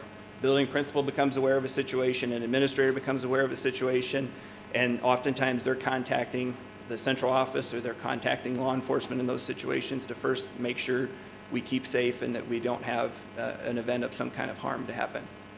In a crisis response or model or an internal team model, what we would look at is teams dedicating to early identification, assessment, and management of incidents and behaviors that threaten the safety and well-being of our students in the larger school community. So there'd be a team that would be formulated that would be responsible for that. Teams would develop protocols and implement interventions to manage and reduce potential crisis events. So there's a plan when these things happen. And I don't mean to discount our work. I mean, we do have a plan. We're doing the best we can with what we have, and we try to respond, but we know we can be better, and that goes to my earlier statement. Once plans are developed in this process, we would use the community as a feedback loop for that, and of course, you all, and how we should go about gathering that feedback. But before we'd implement any potential new strategies or frameworks, we'd want to make sure that there was an opportunity for that, right? That community input's important on that. And that would give us the opportunity for them to learn more about a more coordinated and sophisticated response. We think the value in that is going through this work and developing a team. We'd have a primary contact for the district community concerning behaviors and situations where there's a potential for self-harm or harm to others. There's a structure for schools in the district to implement best practice measures. We've heard a lot of people talk about research-based methodology. Of course, everything we like to do now, we want to have the research behind it before we just move on something and think it's a good idea. And the community would have an opportunity to inform and understand the process the district's considering. Frequency of meetings, I think the best thing I could tell you in this one without reading it verbatim is right now it's kind of an as-needed basis, right? There are some things, and I know some buildings try to do some recurring events, but what we'd really like to move to at the building and the district type level is we have regular meetings that not only allow for dealing with an event, to follow up to an event, and then some regular occurrence about how are we implementing best practice measures, how are we reviewing our protocols and procedures, and what's the routine process of that. We know, like anything, right, you have to practice some of these things and you have to continue to provide routine to it in the meantime. So with this, that would add now that thing jumped down, I can't read my screen. It would add a more proactive component than rather continual reaction to crisis events and a focus on care of all involved, provides professional development, educational component to reduce violence and threats of violence in our school community. And I think you see in there, in those frequency of meetings, a big thing of those recurring routine meetings would be violence prevention measures. One of the professional developments we attended last week really focused on how do we stop, stop training is what it's called. We're trying to reduce violence, from ever happening, from threats of violence ever happening. And so what are the measures we can put in place, and how is the team talking about how those things are going in the building and also at the district level? So responsibility-wise, at the district level, right now, of course, we're trying to assist building in the event of a crisis, or if we get a district level crisis or threat. Building level, they're receiving information and responding quickly and effectively and do an outstanding job of doing that with the tools available to them right now. What we'd like to move to is to facilitate an integrated process for identifying and responding to students, faculty, and staff who may be at risk of harming themselves. So that, again, we have a plan surrounding it, and that the teams would be responsible for program development and case management functions. And that looks like aftercare, right? And so when we have somebody involved in an event, or even when we had the example of the baseball team tonight talked about, what is the case management for that group of students then afterwards, right? And what's that look like, and how do we have a thoughtful plan regarding that? They'd also be responsible for the development of programming that incorporates violence prevention strategies, so some of that training that we've either been exposed to, or we know, you've heard us talk about the Say Something campaign before. So if we're going to do things like that, those teams would be responsible for the development and implementation of those. And then responsibilities, the kind of the fourth asterisk down there ran onto the second page. Responsibilities include collaboration with the response and care specialists, providing new information as necessary regarding current cases, advise on issues related to FERPA, HIPAA, ADA, and FMLA. We've heard a lot of talk about data, and so this would be the work in ensuring how do our internal teams collaborate and communicate and keep that data confidential. We obviously do that right now, but as we look to potentially expand that work, we'd have to make sure that there's agreements and there's understandings and everyone's aware of the laws surrounding those things. So that would be a part of those teams' work as well. And then so the value add on the responsibilities is obviously better reception of information, an ability to implement and coordinate a crisis response on a consistent and coordinated basis, discern trends or patterns of at-risk and threatening behaviors, provide outreach to students. So what trends can we start to see before we maybe even get to the level of a threat or a crisis, and then provide education training to employees, faculty, staff, and students, and that we're really prioritizing and responding to those cases with urgency and the care that we've talked about. So membership, right now you're just going to, obviously it just shows a lot of our district level and building level folks that are already involved in a lot of these. The one thing that's asterisked on there is that crisis response coordinator, or the civilian position I talked to you about at the very beginning with the grant, somebody that would spearhead and really try to get us a handle on this work and be able to help us develop and flesh out what this could look like and what the research shows and how we can implement best practices surrounding it. So it's everything from our health services coordinator, mental health coordinator, we have student services, cultural responsiveness, special education as needed, myself, Amy, Chase on that end, and then of course law enforcement and general counsel are already included as needed, as an as needed basis on there. And then building level, of course, we have our principals, student and family advocates, counselors. And then in the team model, what we would move towards is how do we better partner with our community people, right? We'd still have those internal folks involved, but then what are our opportunities for collaboration? And I think Phil referenced a conversation with Chief Matherly about some potential partners, right? And that's kind of the list you see here in front of you. These are potential partners in the work. Have they been contacted? Do we know exactly how they would help or how we'd partner with them? Not completely, right? I mean, we haven't engaged all of these partners in that work, but that would be part of this process as we would go along, is what are the different things we could be working smarter together as a community in this regard. And so I leave you that list there. Obviously, with trying to do that increased collaboration, we do hopefully see increased support to students and families involved in that crisis. I mean, that was one of the things we talked about at the beginning too, is what does that care look like after an event for whichever side of the equation they were involved on. Increased collaboration and programming will help reduce incidents of crisis and violence. That's the overall goal, right? Not just that we keep dealing with them, but that we reduce those incidents overall, and that's back to our culture. And develop a coordinated and planned approach to law enforcement involvement and assistance, because we obviously know that's been a hot topic of conversation. So what does that look like exactly, and how do we state that? And that could be well identified as we go through this process. So proposed timeline, and this is by no means set in stone, but it's something here internally we tried to work on here in the last few days, and I apologize that this didn't get uploaded to you today. I was working on it till the minute I hit send to Kim to get it uploaded for you. So October, you see that we're awarded that threat assessment grant that's been referenced today a couple times. STOP grant professional development, that's on the violence prevention measures that I mentioned here earlier that we attended last week. And then tonight I'm presenting to you on frameworks of potential next steps that we could continue to engage you in.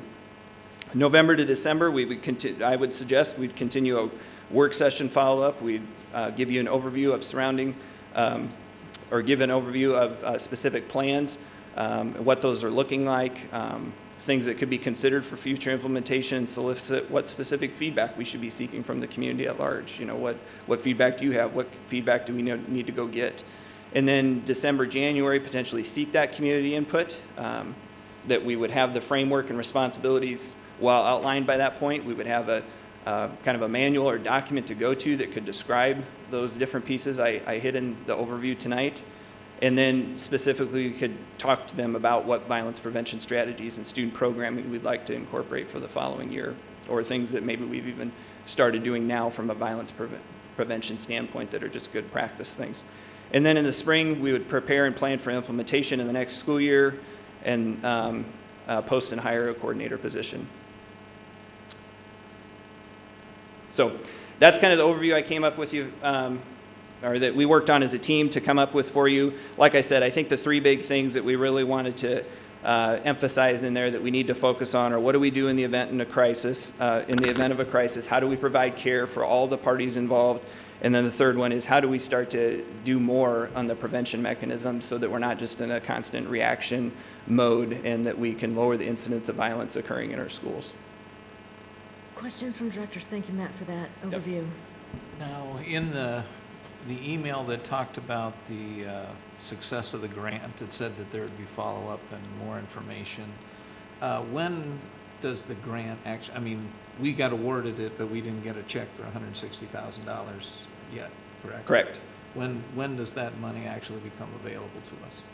I don't know. And of course, at this point, I think with what we've heard surrounding you guys, we're not going to spend $1 of that until we're very well directed from you on what you would like that money spent on, or that you're okay with us moving forward on those plans. So I think right now it's an amount we know we can access and that we can do some things with, but I think that's a conversation we'd want to have with you. So I'd want to assure you we're not going to move on any of those dollars until I understand, it's broken down but for you guys. Have they conveyed to us exactly? No, usually the way grants work are we would spend the money and then we would turn around and ask for reimbursement of those expenses in that regard from the granting institution. So. And it can only be spent on a non-law enforcement individual. Exactly. And could it be used for a mental health individual to help in this capacity? I think what Steve referenced at the beginning, the easy answer is probably no to that, Phil, because of the way we authored the grant and some of the things we put into it. And so, and maybe I shouldn't have even said the easy answer is no, because it's probably a complicated answer. If we're going to change the scope of the grant, what we need to do is contact the granting institution and say, we've redefined the work we'd like to do. Is this still meet your criteria? Would you still award us the funds if we took a different direction? And so that would be for any piece of it, whether it's the actual position, professional development opportunities, any of those things. If we change the substance of the grant, then we're going to have to go back and talk to them because they may not reimburse us for those costs if it looks different than the plan that they awarded. Okay. And it's obviously they have a copy of the grant we turned in, right? I mean, that we submitted. Yes. Is it possible to just ask them for a copy back so we know exactly what? Yes, we'll get you the specific language. Excuse me? Yes, we'll get a hold of the specific language and get it to you. Okay, great. And we can make that available to the community. Yep, and then we can everybody. see the funds as far as things we asked for, how it was broken down. We can give you some pretty good direction on what that looks like from them at this point, so. Great, I think that would help with community clarity and that. So are we going to get any more guidance from them at all? Or are they just going to, the grantee, are they going to give us more? JP? What? Like guidance in what form? This is, here's what you submitted, here's what you requested, and here's what do we get any guidance, or is it we go out and do it? Well, what we would be obligated to do if we want to use those funds is to follow through on what we said. And so that would be our response and our follow-up with them is to say, here's what we wrote and asked for in the grant. Here's the proof that we've done that, meeting minutes, different records that we could provide them to show that we're following the process as awarded in the grant. And so that would be our follow-up or our exchange with them. I think as we continue to dialogue with them, if there's something where we feel like we're going to veer off course, then obviously we'd have to talk to them and say, is this still an allowable expense, or is this something we're going to have to account for in a different fashion? So they're not going to send us any further details or guidance or, no? It's just us talking to them saying, here's Yeah, what I we think did. if we talk to them, we were trying to engage on the phone with them today about what specifically, because we knew some of these questions would come tonight, and since the timing of it. So we can even provide, like Phil was asking, some better clarity about specific questions we've already had to them and the answers they've given in that regard about allowable expenses or timing of when we'd have to have the grant funds used. That's usually another thing, right? We can't drag our feet forever. There's a timeline on when we have to get some of this stuff up and going, so.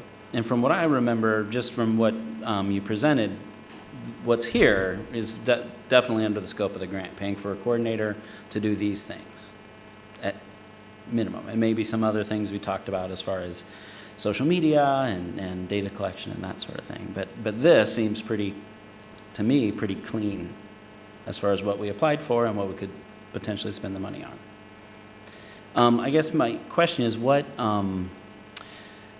so we're gonna kind of do this work ahead of time. hire the coordinator, if we go forward with this, we'll hire the coordinator in the spring or post for that. I guess to me, it seems that person's going to want to have some kind of say in how, we might hire somebody who has some expertise in how this operates, and that, is that going to change the look of things, or, we hire somebody and they may come in with different ideas. But yeah, I think having the person on board, we need to do something like this no matter what happens, because back to where we started, right? We know what we're doing isn't enough.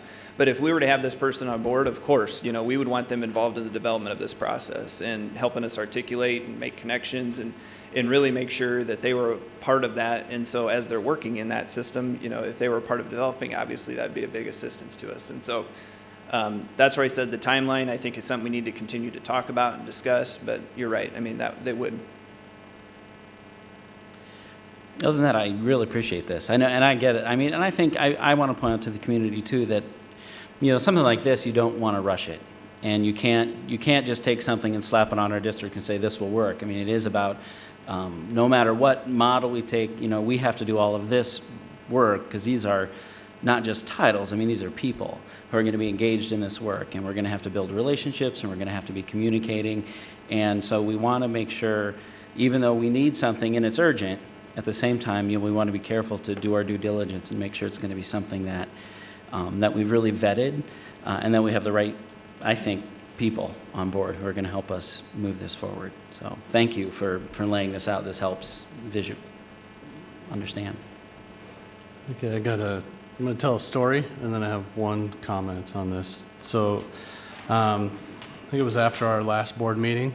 The next day, we were eating dinner, and my son, who came and gave Liberty's report, just said, "Hey, I just wanted you to know, I don't think the student's perspective, we need an officer in the school."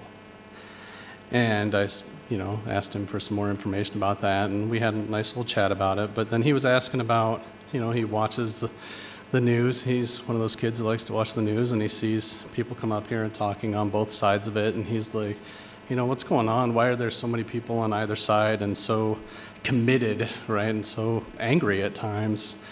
And I haven't had a great track record of trying to talk about racial inequities, and that was the first chance I really had to talk to my children about it. And I said, you can't fault folks for coming in and saying, our children are not safe, we need help in our schools now, because they're advocating for their children, right? There's nothing wrong with that, and we absolutely need to listen to that voice. But the other side are people who have been advocating for their children their entire lives in all different realms, right? Telling them that you have to be careful if you're getting stopped by a police officer. Things like that my kids don't have to deal with. So it's not that we're not listening to the voice of people advocating for their children. We're listening to all the voices of people advocating for all of their children. And that is a very hard thing to reconcile as you're doing this and looking at officers, right? That is the sticking point for sure. So I wanted people out there to know that we are trying to listen to all the voices and make sure we don't do something that is going to be more harmful than is going to be helpful. That is what's in our mind. Now, to my point on this, as I look in your middle bar, which is sort of the proposed, the way it's going to look, in the section that's looking at all those community partners, those are the folks that I want to be involved in all of the places that are on the current state left side that says as needed, because as needed is a really scary proposition, right? Who defines when stuff is as needed? The folks in the middle there, all of those different groups, the hospitals, United Action for Youth, I'm going to read some of them, DVIP, the Crisis Center, all of those groups are going to be better suited to help define when as needed comes into play for everything. And that's why we need to get those people involved early on. I agree that the coordinator may say, hey, we want these different groups or whatever involved in the process. But I think that's a starting point that has to happen regardless of how it all shakes out. But I do feel that we have to listen to all the voices and we need to have some sort of team. I do like the approach of calling it crisis response. That was kind of brought up, that just calling it a threat assessment in name is a problem, so I appreciate the change in name there. But I just want everyone to know that we are trying to do the best thing for everybody, not the best thing for some people. I've said it before in some private conversations. If we tell any subgroup that, you know, I hear your concern, but it's important for us to do better, but for the greater good, and you'll just have to deal with it. I mean, that's the definition of marginalization, and we've done that plenty. We don't need to keep doing it if we can find a way around it. Does law enforcement have to not be involved for that to be the case? I don't think so. I think law enforcement can be involved in our crisis assessment team. It just doesn't need to be involved with officers stationed at schools, in my opinion. And I think looking through this plan, it has some great starting points. I think there's a lot more to be teased out, and I don't think that the urgency of the situation should dictate that we do something poor. And so I appreciate the time that's been spent both by the board and by admin putting stuff together, because I don't think we can just throw out the first thing and say that's what we want. And so that's how we've got to this point where we're still talking about it, but I think in the end we're going to get someplace better. I don't want to compare crisis assessment to playgrounds as being equal, but that's how the playground thing came to be also, right? It was thrown out there like, let's make better playgrounds, and then it went through a process, and I think you ended up with a much better solution, and I'm hopeful that we can do a better solution here. I just want to add a few thoughts. So I appreciate what you said, Sean, because I found myself in the same position. I understand what I would consider the experts on our school climate are our staff and our principals and the students that are there. And so we need to be listening to them for sure. As Janet brought up in the playground committee, you know, we rely on the experts because we're not the experts in this situation. So that's something that I think we need to keep in mind.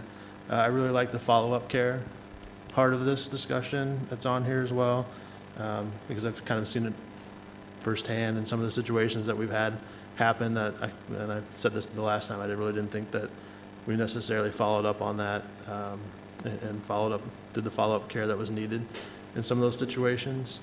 I do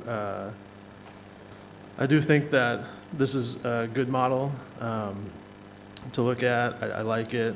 I do think that we should not discount models such as the Virginia model, because it's out there and it's happening. So if we have the ability to reach out to those districts and ask them questions and have them answer them for us, we're not just kind of guessing what's happening. We have districts out there that we can reach out to and find out how it's working for them in their districts. So honestly, I think we need to do that. The timeline is okay. I mean, I would prefer, hopefully, that we'd be able to make things happen in a little bit quicker fashion, because we have heard from the principals and the staff that we need something to happen, or we need them to be able to have answers in a more timely fashion, or someone that's going to make decisions on what is a threat or when a student can come back and how we deal with that when it happens. And that's not going to go away. So, you know, hopefully this board or the next board can kind of keep this conversation going and not push it on a back burner.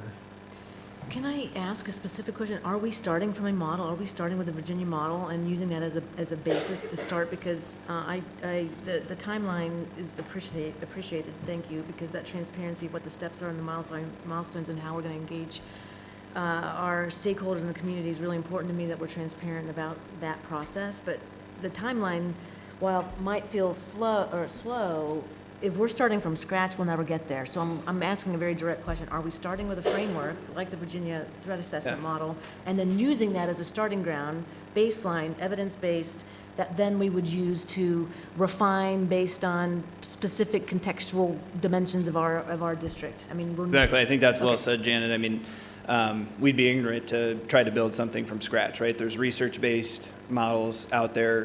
They might be few and far between, but I think we need to start with what the research tells us and then figure out how we localize that fits the needs of our community. And so I think that's what we would continue to engage you in, is that, you know, we as the team here would go find out what those models say and what they show us we should be doing. We'd bring those, engage you in that conversation and say what works for our community from this and how do we move towards implementation of that. So find what the research-based model is, Virginia otherwise, bring it to you, how do we localize and put it into an implementation phase.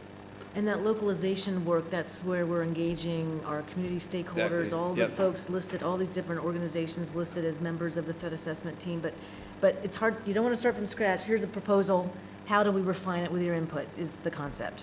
And that's the work that we would do in the December, January timeframe according to this model. I'm gonna concur with JP's point though around having that our civilian coordinator in place, and I kind of picked on this a little bit last meeting. I mean, who's going to be driving this? And if it's this coordinator eventually, I think having them here from the start to be part of this process, being part of this community engagement, hearing the inputs and the concerns and the questions, and just having that context and the richness of those community discussions. I have no idea if it's possible to get anyone here in time to do that, but it just would be incredibly helpful. Yeah.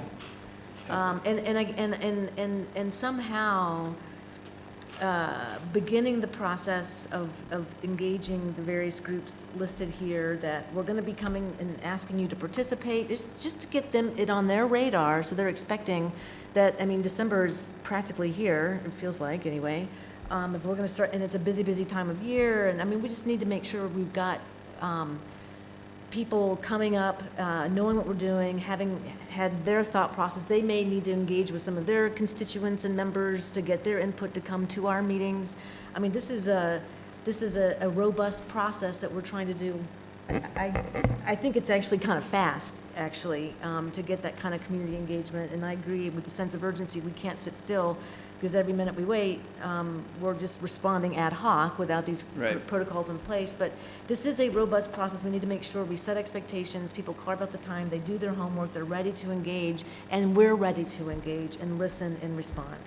Maybe just a clarification too, to make sure that you understand that there's a bit of a differentiation there. So from a community engagement process, we need to work with those groups that we've delineated that we want their input on their role in this process. But we also think it's important that we're reaching out to our community constituents. Agreed. That is not those folks that are in these groups, but those folks that have come forward to us either in person or in writing and have shared their concerns at some level.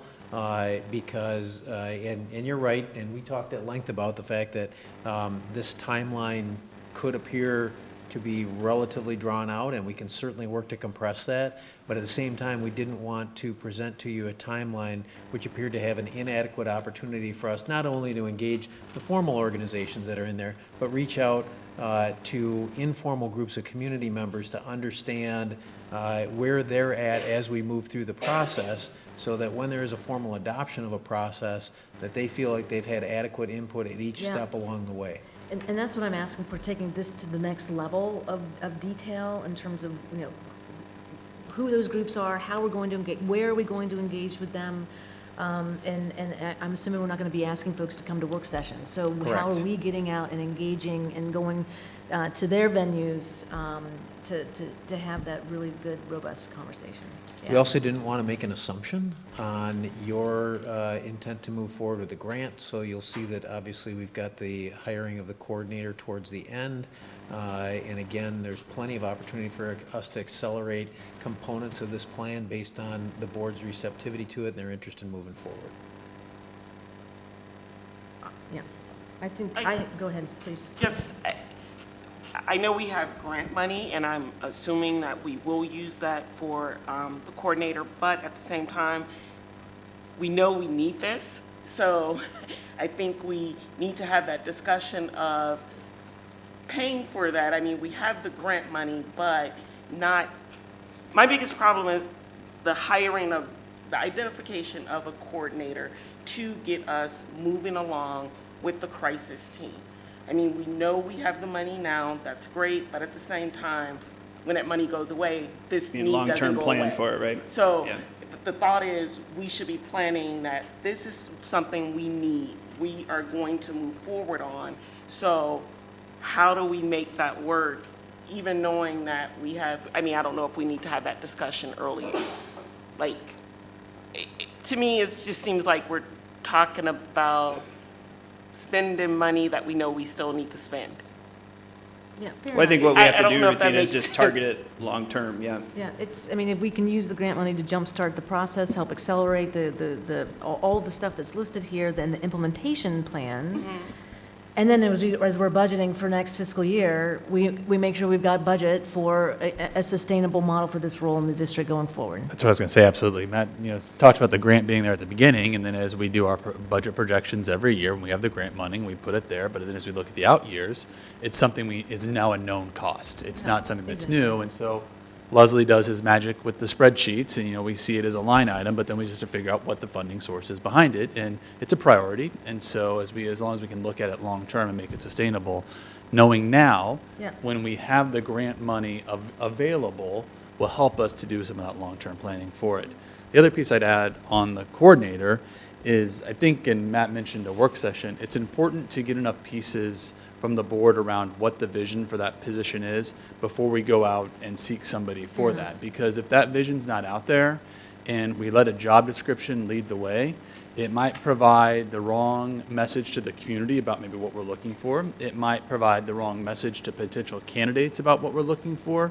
And so I agree that that person needs to be in the work, but we still need to do some work around, okay, what does that position look like, utilizing this timeline or outline and some of the input about, okay, what do we expect that person to do? Because we want to set that person up for success in that role. So that'd be the only kind of caveat I'd make to that conversation about the coordinator piece. I think that's very fair. Other comments, questions? Just as you look forward to funding this position too, will some of the things that this person end up doing, someone else may or may not be doing, or multiple people may or not be doing these. So as you're looking at that, and if you're taking responsibilities away from those people, I mean, there's a chance that you may be looking to reduce a staff member maybe here, which would be funding that would be freed up in the long term as well. That's part of the long-term planning process for it, is we get that job description refined and we know what that person's doing. That gives us a better idea of the percentage of an FTE that this particular position needs, and then that allows us to start looking at the overall framework and whether or not there are other synergistic opportunities inside the organization to tie some other pieces together that may be outside the coordinator responsibilities that we've delineated here. But that gives us some time, as we truly understand what the needs are here, to better align that with the organizational framework. We get some flexibility with that TLC money. We could do that at a state level. Maybe Brady would want to advocate that at a state level. Leslie was shaking his head no. Next item? How soon could you, thinking about budget and long-term, and then thinking about some of the overlap of duties, I mean, what's a time frame where you could maybe come to us and say, this is what we think this might start to look like from that perspective? I don't think the long-term planning of this position, adding in a 1 FTE position, is a significant hurdle for us. I think if we know 2 years out that we're going to have to plan for this, we can incorporate that into the budget pretty realistically and early on. So I think more the pressing conversation we need to have with you is exactly what are we looking for? What's the scope of the role? What's the role do? And maybe that's a good follow-up point for you in the next work session of what that would look like. And also, what model we're using as a basis for our exactly. threat Yep, assessment I or got that crisis down too. response? Yep. And so what model are we using? What do we think the responsibilities of this coordinator position are, so that we can craft it properly? And maybe then that more detailed, kind of the level down of detail in terms of the implementation, or your high-level tasks broken down into a bit more granular set of activities. As you look at that Y in the center column and think about those types of roles and responsibilities that go along with that, we need your feedback on that. And that'll be a crucial part of that next step in the conversation, because that will help us better delineate the job description as it unfolds. Leslie? In terms of the funding process, it's been pretty typical in the 25 years that I've been here that these grants from external, I'm saying external being either federal sources or NIH or someplace like that puts money into schools, they're really doing it as seed money, which I think has kind of been what we've been alluding to all night long. And then depending upon the size of the grant or the initiative that's involved, in 3 to 5 years, they expect the district to build it within their own budget and to absorb those costs some way. And so it would really be a process when the board lays out that this is a priority, and as Matt walked us through tonight, that we would build that into the budget in whatever year is needed for that position to no longer be funded with grant funds if we accept those grant funds. That's great context, thank you. So our next one, we'll get into agenda setting and decide when we want to have that work session, but I'm hearing pretty strong agreement around proceeding with the process that you've outlined, Matt, that we're moving forward with a sense of urgency on a threat assessment team concept, whatever we end up calling it, and we're going to get into more of the details around the coordinator and the specific activities around the implementation and community outreach in our next work session. Is that fair summary? Thank you. Right, thank you so much, appreciate that a lot, that was super helpful. Next item, we have, looks like Amy, thank you, elementary school boundary change update.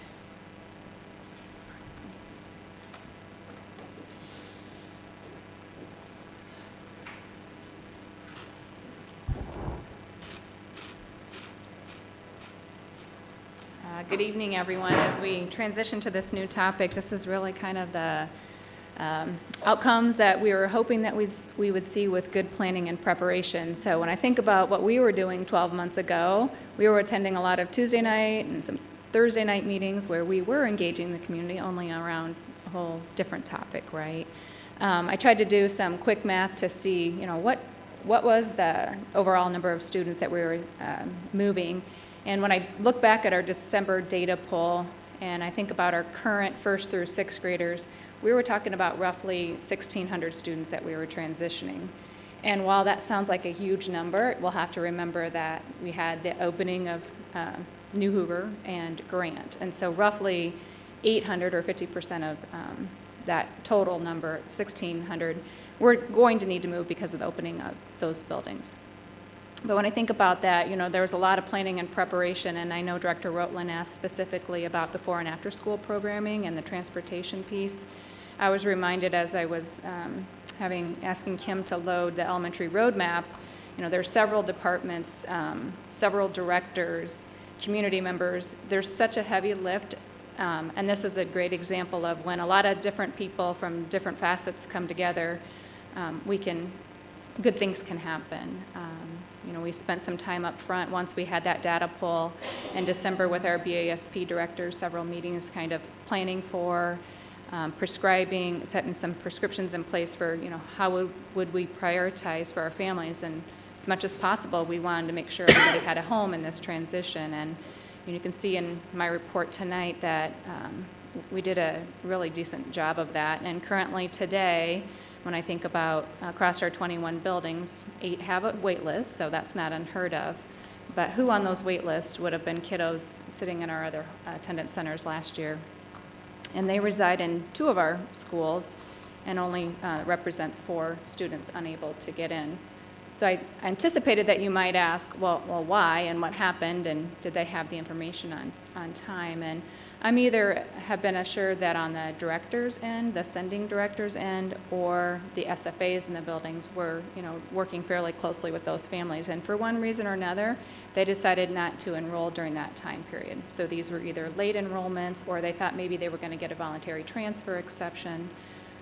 So we are sitting with 4 students that don't have a spot in a BASP that we're hopeful that maybe sometime they will get in. So with that, I'd open it up to questions around BASP.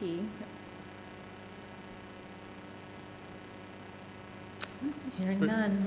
Paul's got one. Yeah, I just want, and this is, it may not be relevant to me, but for the board, I think it would be important at the end of the school year, just kind of maybe take a look at the new BASP programs that we brought on board and just kind of get a review of how those went. Sure. It's a good idea. And then as far as transportation, we know that the board had a focus around shifting from discretionary to attendance support busing. And as we were making these zone changes, we needed to revisit those streets and addresses, and we really reached out to building principals and their SFAs to say, are the current streets that we're providing attendance support busing, does that still make sense? Are they going to turn into mandatory? What's going to happen? And I loaded that report that we used after the committee made their recommendations.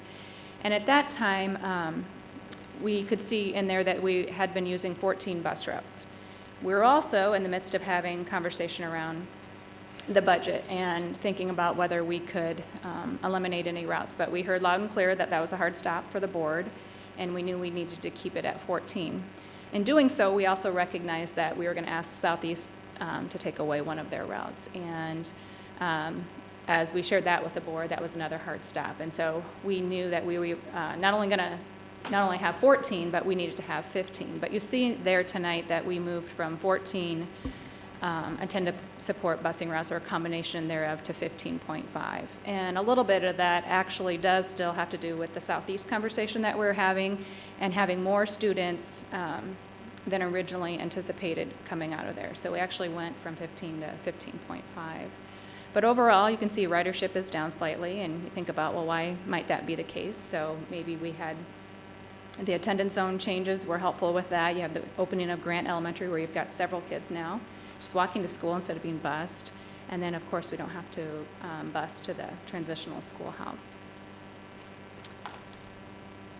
And with that, so as Nick and I have tried to keep a heartbeat on the conversation and whether we're missing any opportunities or not making good on any promises, there was one area that we were struggling to, a small area that was zoned from Horn to Lincoln, that we just weren't able to get a good solution for. So as we've continued to try to have some dialogue with the building principal there and trying to understand what attendance and tardies look like, if you go back to that report, it's the Douglas Street and Douglas Court streets. And it was predicted that there'd be about 10 kiddos riding on the bus, and there's actually about 9. There's 9, and I think there's been one student with one tardy. So we're continuing to monitor that. At this point, we don't have a great solution if we would see attendance or tardies start to take a turn for the worse, but that is the one area kind of listed on, I think it's page 5 of that document, where we don't have a great solution at this point. So with that, questions around transportation? Just on that one real quick, the group that had come a couple meetings ago, Yep. that now is attending Weber, will you also follow that group of students to make sure that in the winter time, or when the weather starts to change, or even now, if there are attendance issues there as well, is that something that we can address? So I would say Nick and I have struggled to truly understand who those families are. And the little bit that we could gather, and it was actually from the Press Citizen article about who these individuals might be, we did go out and figure out maybe where their addresses are. I can tell you that who we discovered, and it wasn't the whole group, but who we were able to discover are families that were south of Raret and just east and west of Mormon Trek. And if you think of east of Mormon Trek, that's actually zoned to Horn. So they wouldn't be eligible regardless. That must mean those families picked up the voluntary transfer solution or exception. I think the families that are west of Mormon Trek. Right. In the yellow buildings. I don't know what they're called, but between the Come and Go and Walden Place. I went back and looked at the document we were looking at back in February, right? And it's on there under recommendation 1 as a newly identified area, that section. I mean, it specifically called out those streets.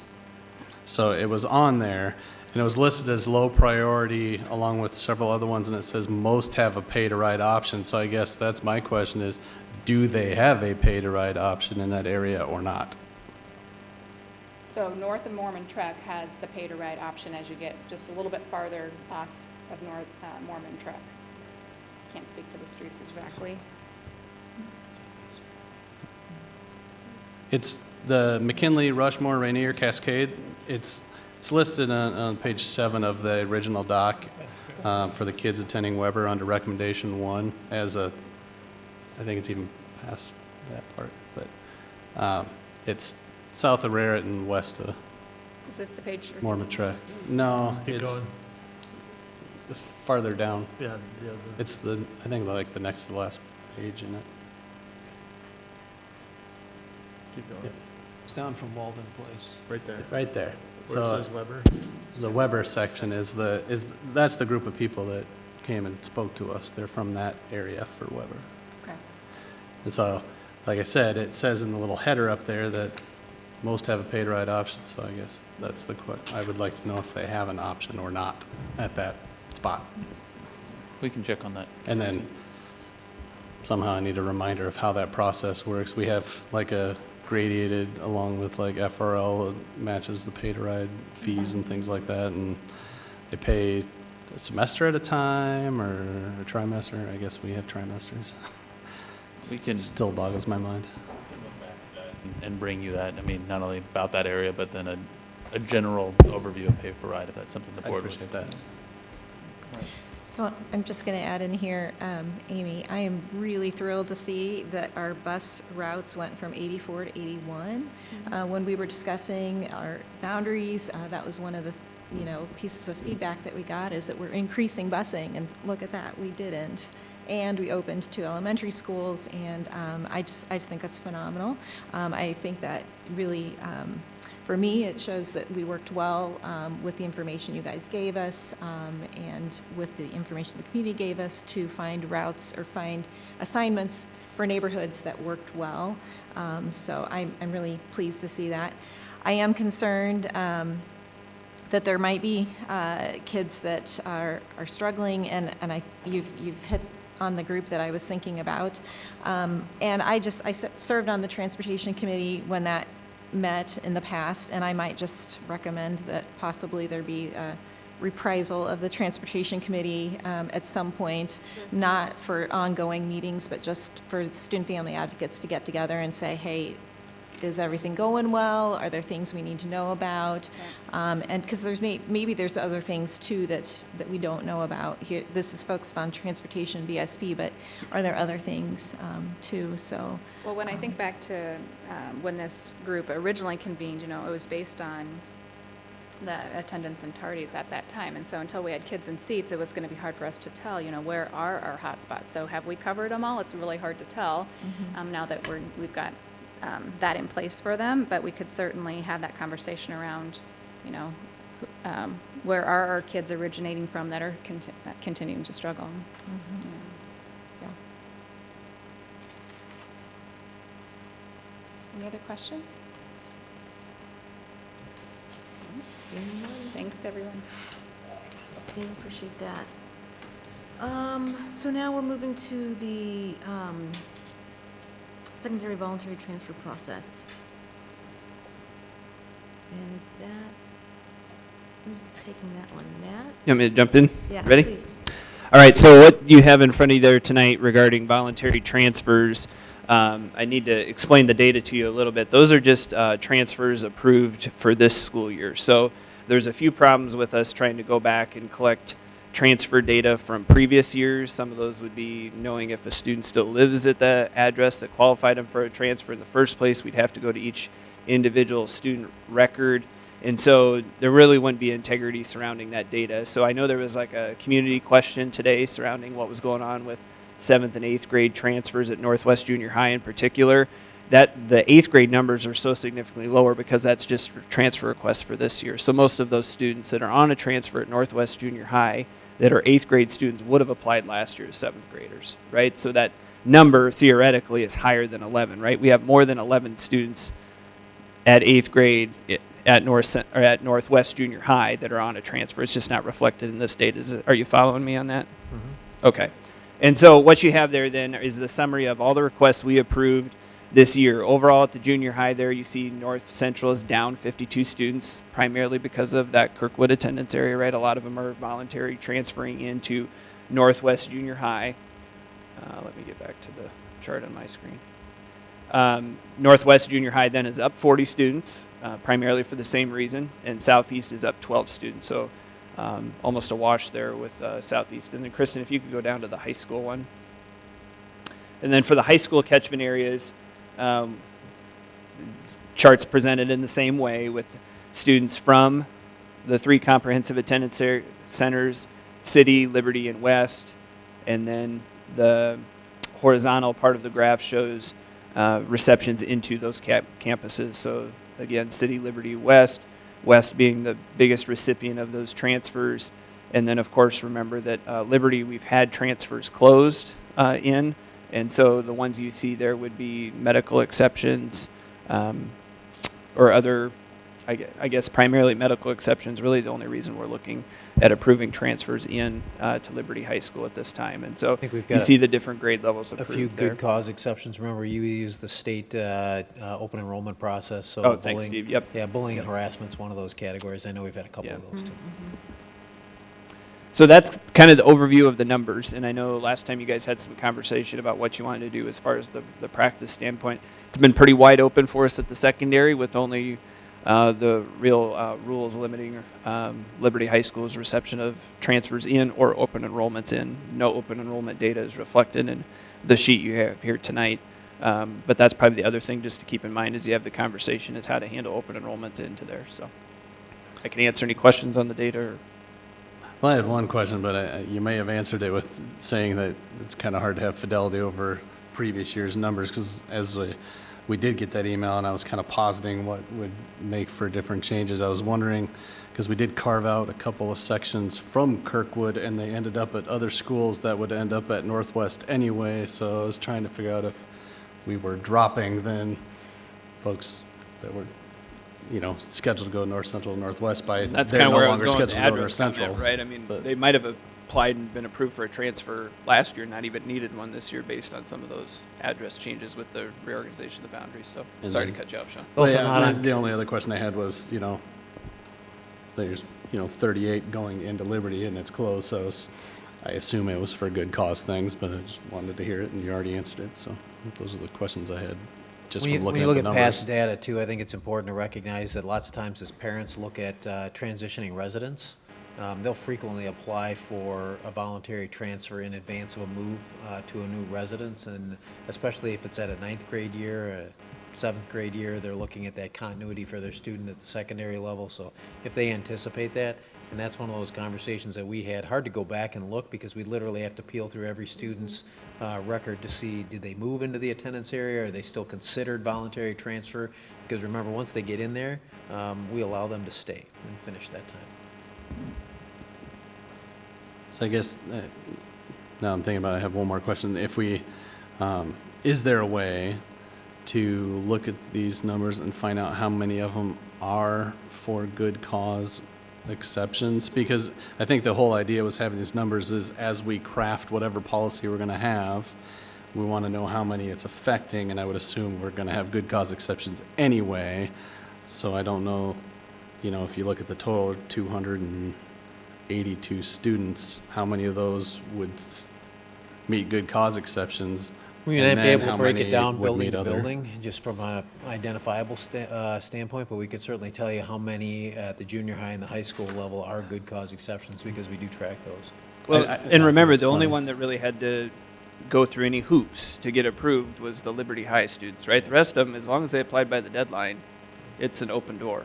And so they were approved no matter what. And so I think the questions you'd want to consider if you're going to lock it down are just what's the substance of any exception you'd want to consider, because really Liberty is the only one that's been affected by any kind of rule. As long as the other ones are in by the deadline, we're moving them along.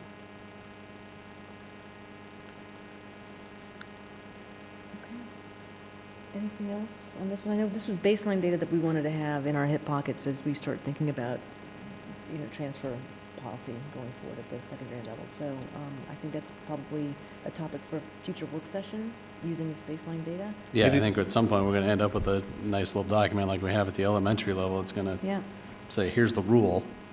Yeah. And then And maybe here's just what- one thing for context, just remember each of our cohorts is about 1,000 students. So when you think about that, approximately 2,000 plus junior high students and about 4,000 plus high school students. So that gives you an idea of the relative numbers of students that are applying for this process. And it's relatively small. Yeah, it is. No, that's good. And when we think about it, compared to the elementary numbers we were looking at, it's much smaller percentages Yeah, you of remember the students. back when we started the process, we had almost a quarter of our elementary kids back in 2010 were on some type of transfer. And we're obviously significantly lower than that right now. We've never approached that level at the secondary schools.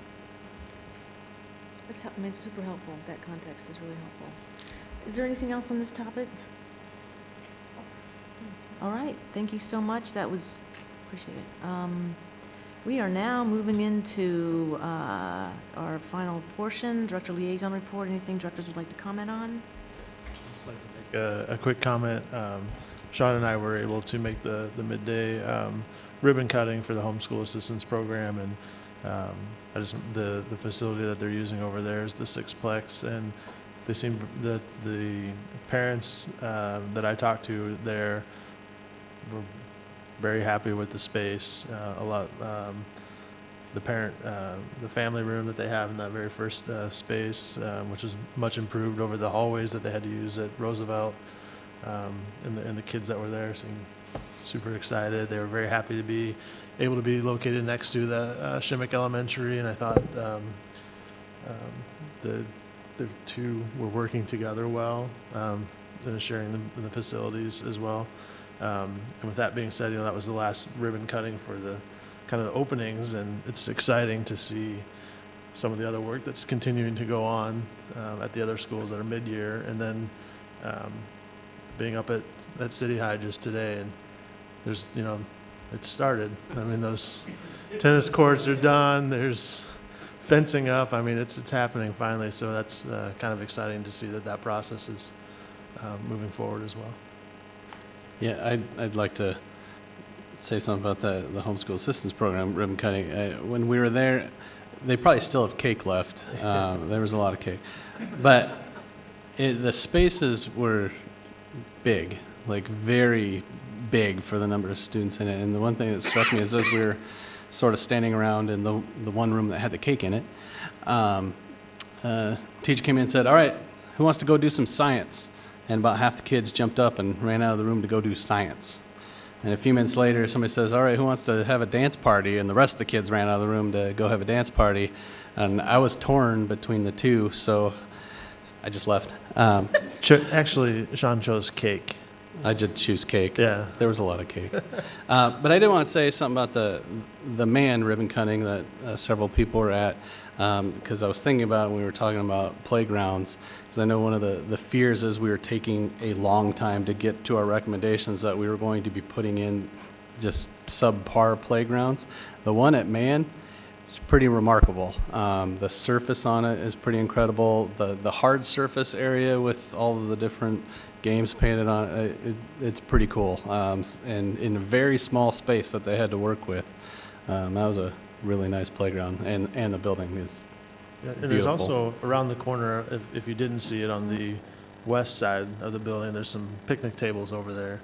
And, like they have the painted on the sidewalks, they have painted on the top of those so they can have, kids can play games and stuff on there. I mean, it's just another space that they can use. Like Jenny was talking about earlier, they may not want to be playing on the playground, but there's a space that older kids can kind of get together and socialize, as she said. Many discussions about those things. Yeah, I'd like to add also in my liaison report that I attended the funeral of a City High alum, John Gertis, who was also an employee of mine for one summer. And there were a lot of students and staff and there at his visitation and his funeral. And also I was in Des Moines for the Supreme Court argument of the Hoover case, in which John's father gave a very impassioned presentation. I believe Paul was there as well.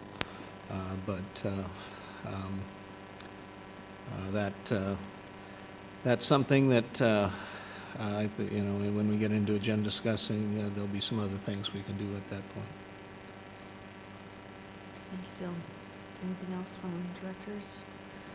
Then we'll move to agenda setting. On the 15th, we have two meetings, an education committee meeting at Corval Central at 3:30. Looks like ELL is our agenda, And then following that directly, we have a closed session that we'll have at Corporal Central. Then moving to the 22nd board agenda, I think we've discussed beyond just the typical consent agenda, we would like to move what's currently listed as a presentation around the playground committee to an action item. Yeah. And then a couple other things for me, perhaps not for the next meeting, but just to have kind of on our backlog. We've had some inquiries from community members when we will see the FRL, ELL, and special ed data at the school level. And I think you mentioned, Steve, that's typically in the November timeframe. Yeah, official count is October 1st. We've got to get information into the state by October 15th, and they do the reconciliation district to district. Usually we have that information back by the end of the month of October, so I'd recommend that we put that on our first board meeting Okay. in November. Perfect, thank you, that sounds good. We'll note that for future agenda setting. And then we just had a robust conversation around our threat assessment process and the need for a work session. Looking to see if we want to have that at the at the October 28th day at work session focused on threat assessment. So the items that we discussed, the model that we'll be basing things on, we'll have a discussion around the role and job specifications for the coordinator, and then also maybe kind of tease through the more detailed steps that we'll be going through within the district and our community. Sound good? Yeah, and I'd also like to encourage us to have a discussion on our driving policy Okay. at that meeting as well, a discussion on what it is and possibly driver training as well. Okay, so for the 28th? Right. Okay. And at some point in time, and I don't. Sorry, why do I keep saying the 28th? 22nd, sorry. Okay. Apologies, 22nd. The next meeting, I'm right? actually looking at it. Okay. I'm saying the wrong thing. Put it down, yeah, we love it. But another thing, and I don't know if this would be a closed or an exempt session, but I think the board has to have a discussion before our legal contract comes up again, to have a discussion on district representation.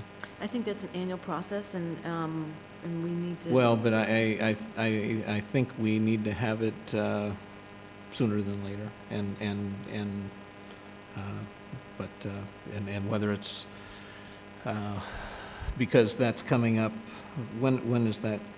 Part of the organizational meeting to appoint legal counsel for the district. Yeah. Yeah. Well, I think we need to have it in advance of that, and also I'd like to have on a public meeting agenda discussion on board members' ability to access counsel for the district, and what those rules and policies are. So I think our organizational meeting is going to end up being the 26th of November, just given the timing of the election. That's We're not correct. going to have the ratification of, I'm not sure the proper words, but the ratification of the votes or whatever from the state level before the 12th. It's just not enough turnaround time, so I think the organizational meeting will be on the 26th. And so if we want to have a discussion around, whether our process around engaging counsel and a session prior to the org meeting, we could do that on the 12th if we wanted to. And I apologize, I'm not trying not to give feedback, I'm just trying to think through it, and so Yeah. I understand kind of what the board's talking about what you're looking at discussing, so we can go back and talk and look at, okay, is that an open session, is it a closed Right. session, does it proceed, does it go after? We can come back to you with some information around what that might look like. The one would be our present representation, and the other discussion I want to make sure that we have before the seating of the next board presidents and vice president is a discussion on board members' access to that council. Anything else? for Just a agendas? clarification, are you talking about doing the work session on the threat assessment team update on the 22nd? Yes. Okay. I said the wrong day. I meant our next meeting. Got it. It's the 22nd. I apologize for confusion. I have a question more than something to add. I see that under the consent agenda at the next meeting, it has setting a public hearing for the calendars, for the next 3 years of calendars. Does that have anything in there about what we've talked about, changing PD time? Did you say Brady just left? We are working with Brady on getting some feedback from a representative group of staff members on asking them for the pros and cons for each of 3 models, either the current model, a half-day model, full-day model, so we can better understand some of the concerns that have been brought to him. It has not been systemic feedback to him and the rest of the executive team. We wanted to help them gather that information so that we could give you better feedback on what we're hearing from faculty. So we're in the process of gathering that information right now. I know one of the things that we heard from you in the past was that we want to make sure that there is adequate notice given to families. So we were actually looking beyond next year as part of that process. So we always bring you 3 calendars. So the intent was to bring you 3 calendars with the current format, with the recommendation that if we hear differential feedback from them about changing the current delivery of professional development, that we'd have to adopt then new calendars to replace those that were 2 and 3 years out. Yeah, I just asked because I know it's been talked about, right? Because we brought it up, and then it's kind of hasn't been talked about by us at this table, and so I don't. Looking at it, here's the next 3 years calendars, and it's not in it anywhere. Correct. I don't know if that then implies, well, we're not doing it until at least the 4th year out. No, right? we were looking I at think using the that current framework to develop those 3 years with the understanding that if the board then wanted to take action based on those recommendations, that we would come back to you with new calendars 2 and 3 years out, but not for the next year. Yeah. Okay. Yep. Appreciate it. Anything else? Is there a motion to adjourn? So moved. Second. All in favor? Aye. Aye.